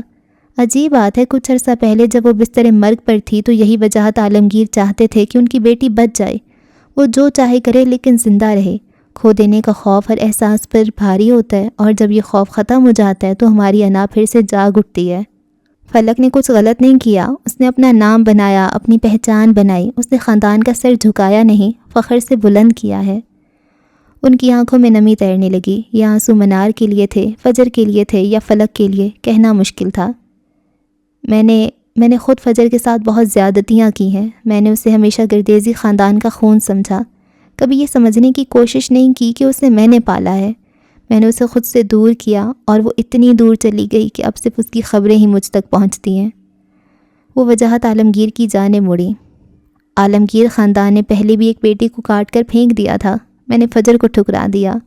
خدا کے لیے اب فلک کو کاٹ کر مت پھینکیے گا۔ ان کی آواز میں التجا تھی۔ میں نہیں چاہتی کہ فلک بھی مجھ جیسی تنہا زندگی جیے۔ وجاہت عالمگیر کے چہرے کے تاثرات نرم پڑ گئے۔ انہوں نے آنکھیں بند کر لیں۔ آپ سمجھتی ہیں میں اس سے ناراض ہوں؟ ان کی آواز میں اب غصہ نہیں، تھکن تھی۔ بشارت نے اس پر ہاتھ اٹھایا، اور میں خاموش رہا۔ تمہیں کیا لگتا ہے مجھے تکلیف نہیں ہوئی؟ پھر تم نے اسے روکا کیوں نہیں؟ اسے زبردستی کیوں لا رہے تھے؟ باپ بیٹیوں سے ناراض نہیں ہوتے بہن، بس ناراضی دکھاتے ہیں۔ انہوں نے اپنی بہن کی طرف دیکھا۔ ان کی آنکھوں میں وہ درد تھا جو صرف ایک باپ ہی سمجھ سکتا تھا۔ ناراضگی دکھاتے ہیں تاکہ انہیں احساس رہے کہ ان کی پرواہ کرنے والا کوئی ہے۔ کچھ پل کی گہری خاموشی چھا گئی۔ اولاد جب پرواز کرنے لگتی ہے نا، تو سب سے زیادہ خوف ماں باپ کو ہی لگتا ہے۔ ہم ڈرتے ہیں کہ کہیں ان کے پر نہ کٹ جائیں، کہیں کوئی شکاری ان کا راستہ نہ کاٹ لے۔ ہمارا غصہ، ہماری ڈانٹ، وہ نفرت نہیں ہوتی، وہ خوف ہوتا ہے۔ وہ اس بات کا اظہار ہوتا ہے کہ ہمیں ان کی کتنی فکر ہے۔ تو آپ کو کیا لگتا ہے فلک غلط راستے پر ہے؟ ترنم بیگم نے سنجیدگی سے پوچھا۔ رئیس، وہ راستہ بہت خطرناک ہے بہن۔ وہ منار نہیں رہی، ایک بلا ہے۔ میں اپنی بیٹی کو اس آگ میں کیسے جلتا دیکھوں؟ وہ اٹھ کھڑی ہوئی اور صحن کی طرف قدم بڑھائے۔ وہ نہیں مانی، اور فخر بھی اس کے ساتھ کھڑا ہو گیا۔ وہ رکے، ان کی آواز میں بے بسی تھی۔ اولاد جب بڑی ہو جاتی ہے تو ماں باپ بہت اکیلے ہو جاتے ہیں۔ ہم ان کا ہاتھ تھامنا چاہتے ہیں، مگر وہ اپنی انگلی چھڑا لیتے ہیں۔ ترنم بیگم بھی اٹھ کھڑی ہوئیں۔ بوڑھے چہرے پر پشمردگی تھی۔ منار کی واپسی نے انہیں توڑ دیا تھا۔ جس بات کا خوف تھا انہیں، وہ ہو چکا تھا۔ وہ تم سے دور نہیں گئی وجاہت، وہ صرف اپنی جگہ بنا رہی ہے۔ دعا کریں گی اس کی بنائی ہوئی جگہ محفوظ ہو۔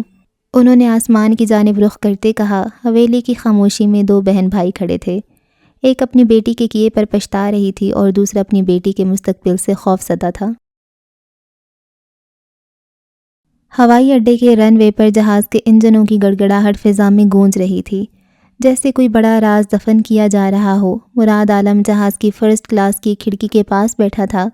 اس کی آنکھوں میں گہری تھکن تھی، جو پچھلی رات کی بے خوابی اور اندرونی خلفشار کا نتیجہ تھی۔ اس نے رئیس کا حکم مان لیا تھا۔ 20 سال، زندگی کے وہ 20 سال جو اس نے ایک سائے کی طرح، ایک ڈھال کی طرح رئیس کے پہلو میں گزارے تھے، آج وہ سب کچھ پیچھے چھوڑ کر جا رہا تھا۔ اس کے ساتھ والی سیٹ پر اس کی بیوی آسپا تھی۔ جو بھی ہوا تھا یا ہو رہا تھا وہ اس سے خوفزدہ تھی، مگر وہ اس جھمیلے سے دور جا رہی تھی، اس پر مطمئن تھی۔ مراد نے باہر اندھیرے میں لپٹے ہوئے لاہور کے افق کو دیکھا۔ کل ڈارک سٹارز کی عظیم و شان لانچ تھی، وہ ایونٹ جس کے لیے اس نے دن رات ایک کیے تھے۔ وہ وہاں ہونا چاہتا تھا، وہ جشن اس کا بھی تھا، مگر قسمت نے ساتھ نہیں دیا۔ وہ وہاں نہیں ہو سکتا تھا جہاں اسے ہونا چاہیے تھا۔ میں یہاں کیوں نہیں ہوں گا؟ اس کے اندر سے ایک تیز چیخ اٹھی۔ میں کیوں اس جشن میں شامل نہیں ہوں گا جو میرا ہے؟ اس کے ہونٹ کانپنے لگے، گلا رند گیا تھا۔ وہ صرف ایک جی ایم، ایک ڈیزائنر یا ایک ساتھی نہیں تھا، وہ رئیس اورنگزیب کا وزیر تھا۔ وہ اس کا سب سے قیمتی مہرہ تھا، جو اب خود بادشاہ کے حکم پر بساط سے ہٹایا جا رہا تھا۔ اسے اس بات کا سب سے زیادہ درد تھا کہ رئیس نے اسے سی آف کرنے بھی نہیں آیا تھا۔ اسے آنا چاہیے تھا، اس کا دل سسک رہا تھا۔ ایک بار، بس ایک بار آ کر کندھے پر ہاتھ رکھتا اور کہتا کہ تمہاری ضرورت پڑے گی، جلدی لوٹنا۔ لیکن وہ نہیں آیا تھا، کیونکہ وہ جانتا تھا کہ اگر وہ آتا تو مراد کبھی نہ جا پاتا۔ یہ رئیس کا آخری بے آواز الوداع تھا، یہ اس کی مجبوری کا اعتراف تھا کہ وہ اپنے سب سے وفادار شخص کو منار کے رحم و کرم پر نہیں چھوڑ سکتا تھا۔ مراد نے اپنی آنکھیں بند کر لیں، اس کی پلکوں کے نیچے آنسوؤں کا ایک قطرہ سلگ اٹھا۔ اس کے دل و دماغ میں جنگ چھڑ چکی تھی۔ 20 سال، اس نے خود سے سرگوشی کی۔ میں نے تمہارے لیے کیا کچھ نہیں کیا، تمہاری خاموشی پڑھی، تمہارے غصے کو سنبھالا، تمہاری ڈھال بنا، اور آج تم نے مجھے ایک دھمکی پر بیچ دیا۔ اس کے اندر کی بغاوت کچھ دیر کے لیے جاگی، مگر اگلے ہی لمحے 20 سال کی وفاداری غالب آ گئی۔ نہیں، تم نے مجھے نہیں بیچا۔ اس نے اپنی اندرونی درد کو تسلیم کیا۔ تم نے مجھے بچایا، تم نے میرے گھر کو منتخب کیا اپنی سلطنت پر۔ اس کے ذہن میں رئیس کا آخری جملہ گونجا۔ اگر میں تمہیں عزیز ہوں تو تم وہی کرو گے جو میں کہہ رہا ہوں۔ یہ التجا نہیں تھی، یہ وفاداری کی آخری آزمائش تھی۔ مراد نے وہ آزمائش پاس کر لی تھی۔ اس نے بے آواز ایک سسکی بھری۔ اس کا ہاتھ بے ساختہ اس کی جیب میں چلا گیا، جہاں ایک چھوٹا سا پتھر تھا، وہ پتھر جو اسے ایک بار رئیس نے مذاق میں دیا تھا، جب مراد نے کہا تھا کہ وہ اس کے لیے چاند تارے بھی توڑ لائے گا۔ مراد نے وہ پتھر نکال کر اپنی ہتھیلی میں دبا لیا۔ یہ اس کا سارا ماضی تھا۔ جہاز نے دھیرے دھیرے رن وے پر حرکت شروع کر دی۔ مراد نے آخری بار پلٹ کر دیکھا اس طرف جہاں رئیس کا ہیڈ آفس تھا، ایک اونچا تاریک تنہا برج۔ تمہیں زندہ رہنا ہوگا رئیس، اس نے انتہائی دھیمی ٹوٹی ہوئی آواز میں کہا۔ میں نے تمہاری امانت بچا لی، اب تم اپنی امانت کو بچاؤ۔ جہاز نے رفتار پکڑی اور اندھیرے آسمان میں بلند ہو گیا۔ مراد عالم اپنے بادشاہ سے دور ایک نئی دنیا کی طرف روانہ ہو چکا تھا۔ اس کے آنسو اس کے چہرے پر خشک ہو رہے تھے اور دل میں ایک گہرا زخم تھا۔ اس وقت قبرستان میں سرد ہوا اور ہلکی کہر چھائی ہوئی تھی۔ دسمبر کی تیز ہوا میں درختوں کے پتے بجھتی سانسوں کی طرح تھر تھرا رہے تھے۔ سورج کی مدھم روشنی ٹوٹی قبروں کے سنگ مرمر پر ایک ٹھنڈی چمک دے رہی تھی۔ ایک شخص سیاہ اون کوٹ میں ایک گہرے سائے کی مانند قبروں کی قطاروں کے درمیان چل رہا تھا۔ قدموں کے نیچے نمی تھی، جیسے زمین نے اپنے اندر درد کا پانی جمع کر رکھا ہو۔ اس کے ہاتھ میں ایک سیاہ گلاب تھا، وہ گلاب جسے وہ ہمیشہ اپنی فطرت کی علامت اور نفرت کی نشانی سمجھتا تھا، مگر آج وہ اس کے ہاتھ میں وفا کے ماتم کی طرح تھا۔ وہ ایک قبر کے سامنے جا کر رک گیا۔ پتھر پر کندہ نام دھند میں ڈوبا ہوا تھا، عروضہ بنت فیروز جمال۔ رئیس کی آنکھوں کے گرد سائے اور گہرے ہو گئے۔ وہ دھیرے سے جھک کر قبر کے قریب بیٹھ گیا، دونوں ہاتھ رانوں پر رکھے، نرمی سے، جیسے کسی زندہ روح سے بات کر رہا ہو۔ تمہیں یاد ہے عروضہ، تم کہا کرتی تھیں کہ میں تمہیں بھی دھوکے کی وہی سزا دوں گا جو باقیوں کو دیتا ہوں۔ میں تمہیں تباہ کر سکتا ہوں، اور میں نے تمہارا مذاق اڑایا تھا۔ کہا تھا رئیس اورنگزیب کبھی کسی کو تباہ نہیں کرتا، لوگ خود تباہ ہونے پر اتر آتے ہیں۔ وہ مسکرایا، ایک تلخ نمکین مسکراہٹ، جیسے زخمی زبان پر زخموں کا ذائقہ۔ تم ٹھیک تھی، میں وہ شخص بن گیا جس سے تم ڈرتی تھی۔ میں نے تمہیں مار دیا اپنے ہی ہاتھوں سے۔ اس نے عروضہ کی قبر پر نگاہ جمائے رکھی۔ اور اب میں خود اپنے اندر دفن ہوں۔ تمہارا درد میرے وجود کا ابدی قبرستان بن چکا ہے۔ پیچھے درخت پر بیٹھا کوا اچانک اڑا۔ ایک لمحے کو منظر ویسا لگا جیسے وقت رک گیا ہو۔ کبھی کبھی سوچتا ہوں اگر تم بچ جاتی، اگر اس دن میں تمہاری بات نہ مانتا اور بندوق نیچے رکھ دیتا، تو شاید میری کہانی کسی اور موڑ پر ختم ہوتی۔ شاید تم اب بھی میرے پاس ہوتی، میرے اندھیرے کو سنبھالتی، میرے لیے ڈھال بنی رہتی۔ وہ اپنا چہرہ اپنے ہاتھ کی پشت پر رکھ کر بیٹھا رہا۔ آج میری زندگی کا سب سے اہم موڑ ہے۔ کل ڈارک سٹارز لانچ ہو رہا ہے، ہمارا سب سے بڑا خواب، اور تم ساتھ نہیں ہو، اور مراد بھی نہیں۔ میں نے اسے دور بھیج دیا۔ اس نے اپنا سر جھٹکا، ہوا کی ایک تیز لہر چلی جیسے کسی نے ایک سرد سانس لی ہو۔ اس کے بال ماتھے پر آ گرے۔ اس نے انگلیوں سے انہیں پیچھے کیا اور آہستہ سے کہا، لیکن میں یہ کبھی نہیں بھولوں گا کہ تم نے مجھے ایکسپلوئٹ کیا، میری کمزوری جانتے ہوئے بھی تم نے مجھے استعمال کیا۔ اس کی آنکھیں نم ہوئیں، لبوں پر وہی تلخ مسکراہٹ لوٹ آئی۔ وہ کافی دیر وہیں بیٹھا رہا، کبھی قبر کے کتبے کو دیکھتا، کبھی اپنے ہاتھوں کو جن پر اب بھی خون کی لکیر جیسے دکھائی دیتی تھی۔ میں نے سب جیت لیا عروزہ، شہرت، دولت، طاقت، لیکن تمہارے بعد جو ہارا وہ شاید سب سے قیمتی تھا۔ میں خود سے ہار گیا۔ اس نے گہری سانس لی جیسے دل کی راکھ میں کوئی چنگاری باقی ہو۔ کل ڈارک سٹارز کی لانچ ہے، تمہارا خواب تھا نا، وہ آسمان جس میں سب روشنی تمہاری ہو، اب وہ لانچ تمہارے نام ہے، لیکن تم نہیں ہو۔ خاموشی طویل ہو گئی۔ اس کے بعد اس نے کوٹ کی جیب سے ایک چھوٹا سا سفید کاغذ نکالا، طے شدہ کاغذ، پھر سیاہ گلاب کے نیچے رکھ دیا۔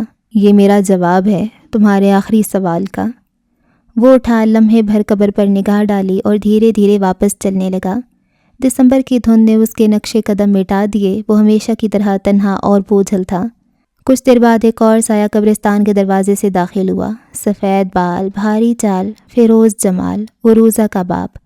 وہ آہستہ آہستہ اس قبر تک پہنچا جہاں بھی چند لمحے پہلے رئیس گیا تھا۔ گلاب پر جھکی نگاہ، پھر وہ چھوٹی سی طے کی ہوئی چٹ اس کی نظر میں آئی۔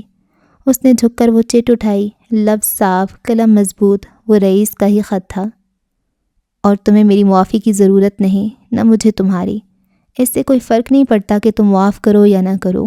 میری باقی تمام زندگی تم میری روح میں ایک زخم کی طرح رہو گے، اور میں تمہاری روح میں، اور یہی مناسب ہے۔ دوست و فسکی۔ فیروز جمال کے ہاتھ لرز گئے، چہرے پر آنسوؤں کی ایک لہر ابھری، بغیر آواز کے، بغیر دکھاوے کے۔ ہوا کی تیزی نے چادر ان کے چہرے پر اڑائی۔ انہوں نے آنکھیں بند کر لیں، پھر دوبارہ کھول کر قبر کو دیکھا۔ گلاب اب بھی اپنی جگہ تھا، سیاہ، نم اور سرد۔ انہوں نے قبر کے سرہانے ہاتھ رکھا، پھر پلٹ کر جاتے ہوئے رئیس کو دیکھا۔ وہ عروزہ کی خواہش پر اسے سوال بھی نہیں کر سکتے تھے، مگر اسے معاف کیسے کر دیتے؟ خدا کرے وہ تمہیں وہی دکھ دے جو تمہارے دل میں باقی رہے۔ پھر وہ دھیرے دھیرے اٹھے اور قبرستان کی خاموشی میں محو ہو گئے۔ وہ ابدی گلٹ اور وفا کا ماتم اب قبر پر دفن ہو چکا تھا۔ رئیس ہیڈ آفس کی زیر زمین منزل پر واقع یہ کمرہ، جسے غیر رسمی طور پر کمانڈ اینڈ کنٹرول سینٹر کہا جاتا تھا، طاقت اور ٹیکنالوجی کا مرکز تھا۔ یہ کانفرنس روم سے زیادہ ایک ہائی ٹیک بنکر تھا۔ دیواریں مکمل طور پر ساؤنڈ پروف بلیک گلاس کی تھیں، جس کے باہر رئیس کا سونے کا تاج والا لوگو چسپاں تھا۔ اندر کا ماحول شدید ٹھنڈا تھا۔ دیواروں پر چھوٹی بڑی درجنوں اسکرینیں تھیں جو اس سلطنت کے ہر اہم کونے، ہوٹل کی ہر راہداری اور پارٹی کے ہر زاویے سے لائیو فیڈز دکھا رہی تھیں۔ سرورز کی تیز مسلسل گونج کمرے کی واحد آواز تھی۔ فرش گہرے سرمئی رنگ کا تھا، مگر کمرے کے بالکل بیچوں بیچ ایک مربع حصہ تھا جو ہلکے آئیوری رنگ کا تھا، جیسے کسی مقدس یا فیصلہ کن جگہ کی نشاندہی کر رہا ہو۔ ولی اسی آئیوری مربع پر کھڑا تھا۔ اس کے چہرے پر گہرا غیر متزلزل ارتکاز تھا۔ وہ سیاہ ٹیکسیڈو میں ملبوس تھا، مگر اس کی آنکھوں میں پارٹی کی چمک نہیں، ایک فوجی کی چوکسی تھی۔ میسم اس کے سامنے تھا۔ اس کی آنکھیں بھی لائیو فیڈز پر تھیں، لیکن اس کی توجہ ولی پر تھی۔ تمہیں لگتا ہے یہ کام کرے گا؟ میسم نے نگاہیں ایک اسکرین سے ہٹاتے اسے دیکھا۔ ولی نے کوئی جواب نہیں دیا۔ وہ گلاس بال سے جھانک کر اندھیرے میں ڈوبے لاہور کو دیکھتا رہا، جہاں سے رئیس ہوٹل کی روشنیاں ایک دھندلی چمک دے رہی تھیں۔ اس نے ایک گہری سانس لی۔ امید تو ہے، کیونکہ اگر یہ کام نہیں کیا تو ہم سب ہار جائیں گے۔ میں اپنا سب کچھ ہار جاؤں گا۔ ہم نے ہر سیکیورٹی پروٹوکول کو ڈبل چیک کیا ہے، ڈیوائسز، ریڈارز، ہر چیز۔ ہم نے ہر دروازہ بند کر دیا ہے۔ منار کے پاس اندر آنے کا کوئی راستہ نہیں ہے۔ وہ منار ہے، وہ دروازہ ڈھونڈتی نہیں، وہ دروازہ بناتی ہے۔ یہ ساری محنت بیکار ہو جائے گی اگر ہم اس کے اگلے قدم کو نہ سمجھ پائے۔ میسم اسے دیکھتا رہا، جو آج پہلے سے کہیں زیادہ گہرا، پر اصرار اور سنجیدہ لگ رہا تھا۔ تمہیں کیسے پتہ چل جاتا ہے کہ اگلا انسان کیا سوچ رہا ہے یا وہ کیا کرنا چاہتا ہے؟ تمہاری چھٹی کافی تیز ہے۔ کیسے؟ ولی کے لب بھینچ گئے۔ اس نے میثم کی طرف پلٹ کر دیکھا۔ اس سوال کا جواب اس کے لیے کھلا زخم تھا۔ اس کی آواز دھیمی، سرگوشی جیسی تھی۔ میں نے زندگی کا ایک حصہ ہیلوسینیشنز کے شکار میں گزارا ہے میثم۔ وہ ایک لمحے کو رکا، جیسے کسی درد کو یاد کر رہا ہو۔ میں نے کوشش کی ہے کائنات کی ہر آواز سننے کی، پتوں کے گرنے کی، ہوا کے رخ بدلنے کی، انسان کے دل کی دھڑکنوں کی۔ میں آوازیں سننا چاہتا تھا اور میں نے سنا تھا، بہت کچھ سنتا تھا، اور جب بہت ساری آوازیں ایک ساتھ ٹکرائیں تو بہت کچھ بدل گیا۔ اس نے میز پر رکھے خالی فریم کو دیکھا۔ مگر ایک فائدہ ہوا، اس ہجان میں میں نے یہ سیکھ لیا کہ آوازوں کے پیچھے کی خاموشی کو کیسے پڑھا جاتا ہے۔ خاموشی؟ میثم کی بھویں سکڑ گئیں۔ ان آوازوں سے میں نے اندازہ لگانا سیکھ لیا کہ اگلا شخص کیا کرے گا۔ میں اب بھی ہر چیز کی آواز سنتا ہوں، لیکن اب میں شور سے نہیں، اس خاموشی سے رہنمائی لیتا ہوں۔ میثم نے سر ہلایا۔ یہ فلسفہ اسے حیران کر گیا۔ روبوٹ کی طرح ہر چیز کو لاجک میں تولنے والا میثم ولی کی اس غیر منطقی جواب پر خاموش رہ گیا۔ 8:10، ہمارے پاس اب زیادہ وقت نہیں ہے۔ اس نے گھڑی دیکھی۔ سیکیورٹی پلان آئرن مین کے نام سے چل رہا ہے، ہر جگہ ہمارا آدمی ہے، فلک صاحبہ اور باقی سب صحیح سلامت ہوٹل پہنچ چکے ہیں۔ اس نے اطمینان کی گہری سانس لی۔ یہ اس کا واحد سکون تھا۔ وہ ایک لمحے کے لیے اس آئیوری مربع پر کھڑا رہا، جیسے خود کو آنے والے چیلنج کے لیے تیار کر رہا ہو۔ پھر اس نے اپنا کوٹ درست کیا اور سیدھا ہو گیا۔ دونوں خاموشی سے کمرے سے باہر نکلے اور باہر کی روشنی میں گم ہو گئے۔ رئیس ہوٹل میں جشن شروع ہو چکا تھا۔ 26 گھنٹے پہلے رئیس ہوٹل کا مرکزی ہال روم ایک جیتی جاگتی کہکشاں تھا۔ کرسٹل کے فانوس کی روشنی نے سیاہ اور سنہری تھیم کو ایسا نکھارا تھا کہ ہر چیز فن کا نمونہ لگ رہی تھی۔ پرتعش موسیقی آہستہ آہستہ پورے ماحول کو اپنے اندر لے رہی تھی۔ ہال میں مردوں کی ڈریسنگ فارمل تھی، کالے اور گہرے رنگ کے ٹکسیڈو اور ویلویٹ سوٹ میں، جو رئیس گروپ کے وقار کو ظاہر کر رہے تھے۔ ولی فجر کے ہمراہ وہاں پہنچ چکا تھا، اپنے ٹکسیڈو میں ملبوس، ہال میں ایک سیکیورٹی اسکیچ کی طرح کھڑا تھا۔ اس کی آنکھیں مسلسل ہر طرف حرکت کر رہی تھیں، لیکن اس کی بے چینی بھی صاف نظر آ رہی تھی۔ اس کے قریب بھی فجر موجود تھی۔ ایک لمحے کو دروازے پر ہلکی سی روشنی ڈم ہوئی، موسیقی مدھم ہوئی اور پھر فلک داخل ہوئی۔ اس نے گہرے میرون رنگ کی میکسی پہن رکھی تھی، جو نہ زیادہ ماڈرن تھی نہ زیادہ سمپل۔ یہ درمیانی راستہ تھا، جس کے کندھوں پر شاندار سٹرکچر ڈکٹ تھے، جو اس کے عزم اور فیصلے کی عکاسی کر رہے تھے۔ شال کو وقار سے کندھوں پر ڈالے وہ فخر کے ساتھ آئی، جس نے اسے بازو سے تھام رکھا تھا۔ جیسے ہی وہ مرکزی ہال میں داخل ہوئی، تمام نگاہیں اس پر اٹھ گئیں۔ کیمروں کی فلیش لائٹس، جو اب تک دوسرے مہمانوں پر تھیں، جیسے خود کار طریقے سے گھوم کر فلک پر مرکوز ہو گئیں۔ اس کی چال میں ایک عجیب ٹھہراؤ تھا۔ یہ ایک اداکارہ کی چال نہیں تھی، بلکہ اس عورت کی چال تھی جس نے خود کو چن لیا تھا۔ میثم جو کان میں لگے ایئر بڈ سے کچھ ہدایات دے رہا تھا، فلک کو دیکھ کر ٹھٹک گیا۔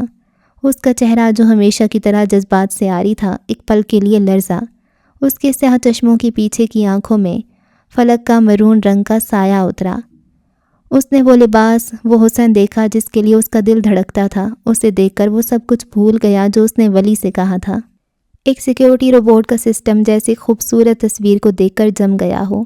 اس نے فوراً نظریں ہٹائیں۔ فلک اپنی خوبصورت پرعزم انٹری کے بعد فخر کے ساتھ ایک محفوظ مقام پر جا رکی۔ اسی لمحے رئیس اورنگزیب بال روم کے مرکزی مائک پر نمودار ہوا۔ اس کا سیاہ ویلویٹ سوٹ ہال کی روشنیوں میں چمک رہا تھا۔ کل رات ہم ایک ستارہ لانچ کر رہے ہیں، ڈارک سٹارز۔ اس نے ایک لمحے کے لیے رک کر پوری بھیڑ کو دیکھا۔ اس کی آنکھیں ولی، فجر اور فلک پر سے ہو کر گزریں، گویا ہر ایک کو خاموشی سے ایک پیغام دے رہا ہو۔ یہ صرف کلیکشن نہیں ہے، یہ ایک اعلان ہے، اور آج ہم اس کا جشن منا رہے ہیں۔ اس کے بعد ہال میں ہلکا سا شور مچا۔ صحافیوں نے مائک کی طرف لپکنا شروع کیا۔ رئیس صاحب، آپ کا اگلا بڑا منصوبہ کیا ہے؟ ایک صحافی نے پوچھا۔ سیکیورٹی کے کیا انتظامات ہیں؟ کیا ڈارک سٹارز کی لانچ کے ساتھ ہی نیو ایئر منایا جائے گا؟ رئیس نے ہاتھ سے سب کو خاموش کرایا۔ اس کے ہونٹوں پر ایک غیر متوقع سرد مسکراہٹ تھی۔ اگلا منصوبہ؟ اس نے ایک پل کے لیے فلک کی طرف دیکھا، جہاں اس کی میرون ڈریس چمک رہی تھی۔ ڈارک سٹارز کی لانچ کے فوراً بعد میں چھٹیوں پر جا رہا ہوں۔ پورا ہال ساکت ہو گیا۔ ہر چہرہ حیرت زدہ تھا۔ وہ کرسی کی طرف اشارہ کرتے ہوئے بولا، مجھے کام کرتے ہوئے کافی عرصہ ہو گیا ہے۔ میں اب کچھ وقت بنا کام کیے گزارنا چاہتا ہوں۔ یہ فیصلہ پہلے سے طے شدہ تھا۔ اس اعلان نے پارٹی کے اندر ایک نیا تھرل پیدا کر دیا۔ طاقتور ترین شخص اچانک منظر سے غائب ہو رہا تھا۔ کیا یہ خوف تھا یا کوئی نئی چال؟ رئیس اپنے اعلان کے اثرات کو دیکھ کر مطمئن ہوا اور مائک چھوڑ دیا۔ وہ براہ راست ولی کی طرف پڑھا اور خاموشی سے اس کے کان میں کچھ کہا۔ فلک نے رئیس کے اعلان کو سنا اور اس کے چہرے کی مسکراہٹ سمٹ گئی۔ وہ کہیں جا رہا تھا۔ یہ رات صرف جشن کی نہیں تھی، یہ دبی ہوئی محبت اور خطرناک عزائم کی ایک مکمل آمیزش تھی۔ رئیس پارٹی میں اپنے اعلان کے بعد لوگوں کے جھمگھٹے سے نکل کر ہال کے ایک کم روشن گوشے میں آیا۔ وہیں فلک کسی سے بات کر رہی تھی۔ مرون میکسی میں ملبوس فلک آج ایک ایسی کتاب لگ رہی تھی جسے پڑھنے کا اختیار صرف چند لوگوں کو تھا۔ رئیس سیدھا فلک کے سامنے آ کر رک گیا۔ اس کا چہرہ اب بھی سرد تھا مگر آنکھوں میں ایک پرانی جانی پہچانی سی چمک تھی۔ میں تمہیں تمہاری زہر خوردہ پری پر مبارکباد دینا چاہتا تھا۔ فلک مسکرائی۔ آپ کا شکریہ۔ سنا اس نے مارکیٹ میں دھوم مچا دی ہے اور وہ ہماری لانچ سے زیادہ بڑی خبر بننے کے در پہ ہے۔ کیا مجھے تمہیں سراہنا چاہیے؟ بات تو تب بنے گی جب آپ واقعی میری کتابیں پڑھیں گے۔ محض چارٹس دے کر تعریف کرنا آسان ہے۔ رئیس نے آہستگی سے اپنا کوٹ درست کیا۔ تمہیں میری عمر لو سٹوریز پڑھنے والی لگتی ہے؟ لو سٹوریز؟ وہ حیرت سے اسے دیکھنے لگی۔ کیا آپ کو لگتا ہے میں صرف لو سٹوریز لکھتی ہوں؟ چہرہ تپ گیا۔ تو کیا تمہاری کتابیں تاریخ پر مبنی تھیسز ہیں؟ اس نے طنزیہ مسکراہٹ دی۔ وہ صرف لو سٹوریز نہیں ہیں، وہ تعلقات کی نفسیات، عورت کی تنہائی، جدوجہد اور اپنے آپ کو چننے کے بارے میں ہیں۔ وہ ہر اس لڑکی کے لیے ہیں جو آپ جیسے مردوں کی سرد مہری سہ رہی ہے۔ رئیس کے لب بھینچ گئے۔ تو پھر تم کیوں شادی نہیں کر لیتی؟ اچانک غیر متوقع طور پر سوال کیا گیا۔ یہ سن کر فلک کے چہرے پر موجود مسکراہٹ، اس کی آنکھوں کی چمک اور اس کی ساری شرارت غائب ہو گئی۔ اس کا چہرہ بے تاثر اور آنکھیں گہری ہو گئیں۔ میں کسی کا انتظار کر رہی ہوں۔ رئیس نے اپنی نگاہیں اس کے چہرے پر جمائے رکھیں۔ وہ جانتا تھا کہ یہ اس کے لیے پیغام تھا۔ اس کا انتظار صرف اسی شخص کے لیے تھا۔ ہو سکتا ہے جس کا تم انتظار کر رہی ہو اس کے پاس وقت نہ ہو، وہ اپنی پوری زندگی کسی جنگ، کسی وعدے یا کسی ذمہ داری میں جینے کا عادی ہو۔ ویٹر کے آنے پر اس نے اپنا مشروب کا گلاس تھاما۔ کیا فائدہ اس انتظار کا؟ کیا تم نے اپنی کتابوں میں نہیں لکھا کہ وقت سے بڑھ کر کوئی سچ نہیں؟ فلک نے پلکیں جھپکیں، پھر لبوں پر وہی دھیمی نم مسکراہٹ لا کر دھیرے سے جواب دیا۔ میرے پاس بہت وقت ہے۔ اس مسکراہٹ میں شکست نہیں بلکہ ایک ابدی عزم تھا۔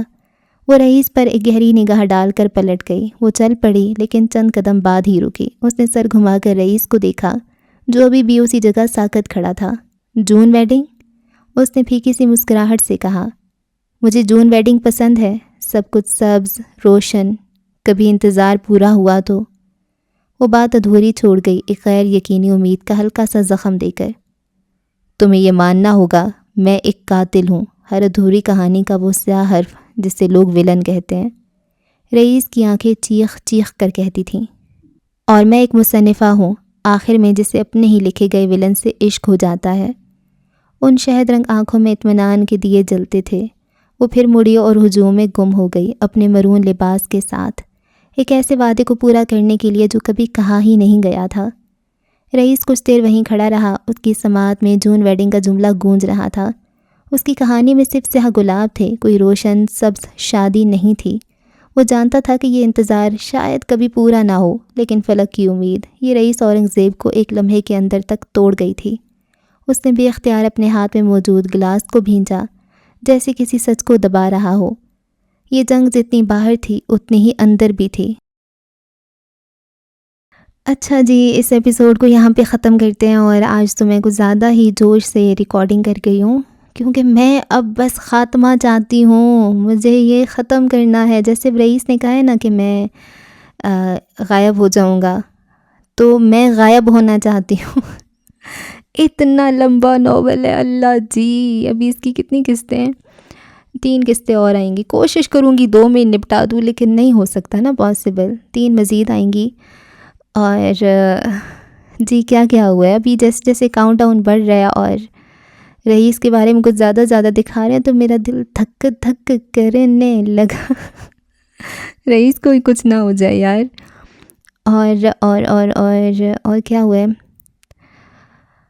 منار کے ابھی کوئی پلانس دکھا نہیں رہے تو کچھ بھی ہو سکتا ہے. ان کی اپنی تو تیاری پوری ہے, اچھے سے یہ سب کر رہے ہیں, لیکن پھر بھی اس نے مراد کو بھی سائڈ پہ کر دیا. اچھا مراد بابا بننے والا ہے تو یہ ایک اچھی بات ہے. اور فلک کے بارے میں یہاں پہ تھوڑا زیادہ انہوں نے دکھایا ہے. فلک کے بابا کے بارے میں بتایا, جیسے کہ میں آپ کو بہت عرصے سے کہہ رہی تھی کہ فلک کی فیملی غلط نہیں ہے. ہاں وہ قطع تعلق کر دیتی ہے جب ان کی بیٹیاں ان کی بات نہیں مانتی. تو ترنم بیگم کو تو انہوں نے بہت غلط طریقے سے کٹ آف کیا تھا, بالکل کوئی تک نہیں بنتی تھی. بات نہیں مانتی تو کٹ آف تو خیر نہیں بنتا کسی بھی سینس میں, لیکن اب ان کی اگر سائڈ دیکھا جائے تو اب دیکھیں منار جو تباہی لانے والی ہے, ہر کسی کو ٹپکا رہی ہے, مافیا باس بنی ہوئی ہے. اور یہاں پہ فلک کی کوئی خاص, ابھی تو چلو یہ ڈارک سٹارز اور یہ سارا کچھ اس میں اس نے پارٹیسپیٹ کر لیا نا, جاب کری ہے, لیکن اس کے بعد بھی اس کا کوئی ارادہ کوئی نہیں ہے واپس جانے کا. پھر کہتی ہے میں نے خود کو چنا ہے. خود کو چنا ہوتا تو یہ کام کر کے تم چلی جاتی نا واپس. تمہیں صرف رئیس کو دیکھنا ہے گندی بچی. تو یہ تو غلط بات ہے نا, مطلب تو اس کی فیملی کیسے اس کو یہ سب کچھ کرنے دے سکتی ہے؟ وہ تو اپنے آپ کو تباہ کری ہے نا ایک طرح سے. پھر بندہ سوچے کہ نہیں محبت کرتی ہے تو اس کو آنکھیں سیکنے دو. میں کتنی گندی ورڈنگ یوز کرتی ہوں. ہاں تو اس کی جو اصل والی محبت ہے, جو بہت ہی گہری روح والی محبت ہے, تو پھر اس کی فیملی کو سمجھنا چاہیے. اب ایسا تو کیا یہ کوئی سینس بنا رہی ہے بات؟ تو بات یہ نہیں ہے. بات یہ کہ اس کی فیملی بہت ہی لاجیکل ہے, اور اس کے بابا اس کو بہت صحیح بات کر رہے ہیں کہ رئیس کے ساتھ تمہارا اب سین نہیں ہے تو واپس آ جاؤ اور شادی کرو. یہ بہت ہی اچھی بات وہ کہہ رہے ہیں, کیونکہ اس کا کوئی پلان نہیں ہے. ابھی وہ بتا رہی ہے نا فخر کو کہ رئیس نے بھی تو زندگی گزاری ہے نا اپنی پوری, میں بھی ایسے ہی گزار دوں گی. عورت تو ویسے ہی عشق کی پتہ نہیں ماں ہے کہ کیا ہے, کیا ہوتی ہے عورت عشق کی. ہاں تو یہ جو بھی ہے, تو یہ فلک کا پلان ہے, بہت ہی غلط پلان ہے. اور میں نے بہت سے ایسے ناولز پڑھے ہیں جہاں پہ ایک نہ ایک کردار کی جو محبت ادھوری دکھا دی جاتی ہے, اور وہ پھر اس ادھوری محبت کو لے کے پوری زندگی جیتا ہے. Naan sense naan sense naan sense naan sense. ایسے نہیں ہوتا ہے ریئل لائف میں, ایسے نہیں ہوتا ہے. آپ موو آن کر جاتے ہو, 1 سال 2 سال 3 سال جتنی بھی گہری محبت ہو آپ موو آن کر جاتے ہو. آپ شادی کسی اور سے کر لیتے ہو, یہ ایک انسان کی حقیقت ہے. آپ ایسا ہی ہے, یا تو آپ پاگل ہو جاؤ تو وہ الگ بات ہے کہ محبت میں پاگل ہو گیا, اس کو اب کوئی اچھے برے کی تمیز نہیں رہی. لیکن جب تک آپ کے سینسز کام کر رہے ہیں آپ موو آن کر جاتے ہو. اور میرے خیال سے یہ رائٹرز غلط کرتی ہیں اگر ایک ایسا کردار دکھاتی ہیں جو کہ موو آن نہیں کرتا, اور وہ اس کریکٹرز کی عشق محبت اپنے دل میں لے کے ایسے ہی زندگی گزار دیتا ہے. یہ کوئی تک ہی نہیں بنتی, کوئی تک ہی نہیں. اب ایسا ایک کریکٹر ہے بخت میں ہارون, اور اس کی کوئی اتنی شدید محبت مجھے تو خیر فیل بھی نہیں ہوئی تھی, لیکن وہ بس پوری زندگی اس کے نام پہ گزار دیتا ہے.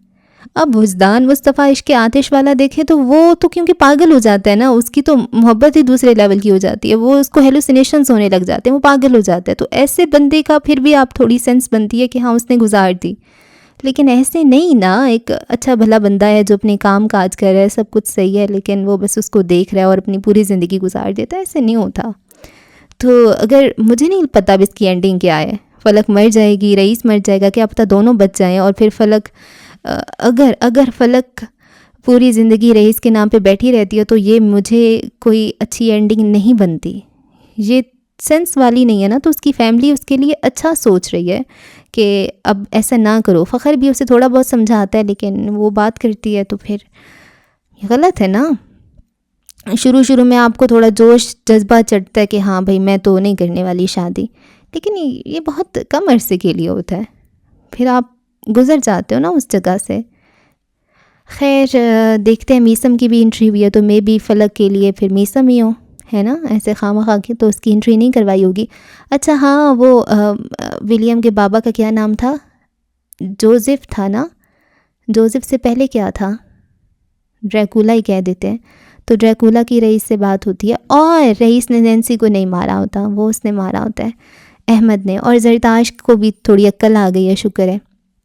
اچھا رئیس کوئی پلان نہیں کرا, رئیس سکون سے اپنے نا ڈارک سٹارز کی لانچ کر رہا ہے. رئیس نہیں کہہ رہا کہ منار کو ایسے پھنسا لیتے ہیں ویسے پھنسا لیتے ہیں, زرتاش کو یوز کر کے اس کو ایسے پھنسا لیتے ہیں. اس جار میں ویسے ہوتا کیا خیر. تو رئیس سکون سے اپنا کام کر رہے, اپنا نا بزنس بنا رہے. منار کی سازشیں، اس نے اس کی سازش کو ناکام کرنا ہے، اگر وہ اس پہ کچھ کر دے تو اس کو روکنا ہے، ٹھیک ہے، یہ کام ہے۔ لیکن ولی بھی کوئی پلان کر رہا تھا، کوئی کہہ رہا ہوتا ہے نا کہ یہ مجھے اپنے بابا کی بھی ہیلپ لے رہا ہوتا ہے، خیر سے پتہ نہیں کیا ہوگا۔ خیر جی، 3 قسطیں ہیں اور اگلی ایپیسوڈ میں ہوتی ہے ملاقات، رکھیں دعاؤں میں یاد۔ اللہ حافظ۔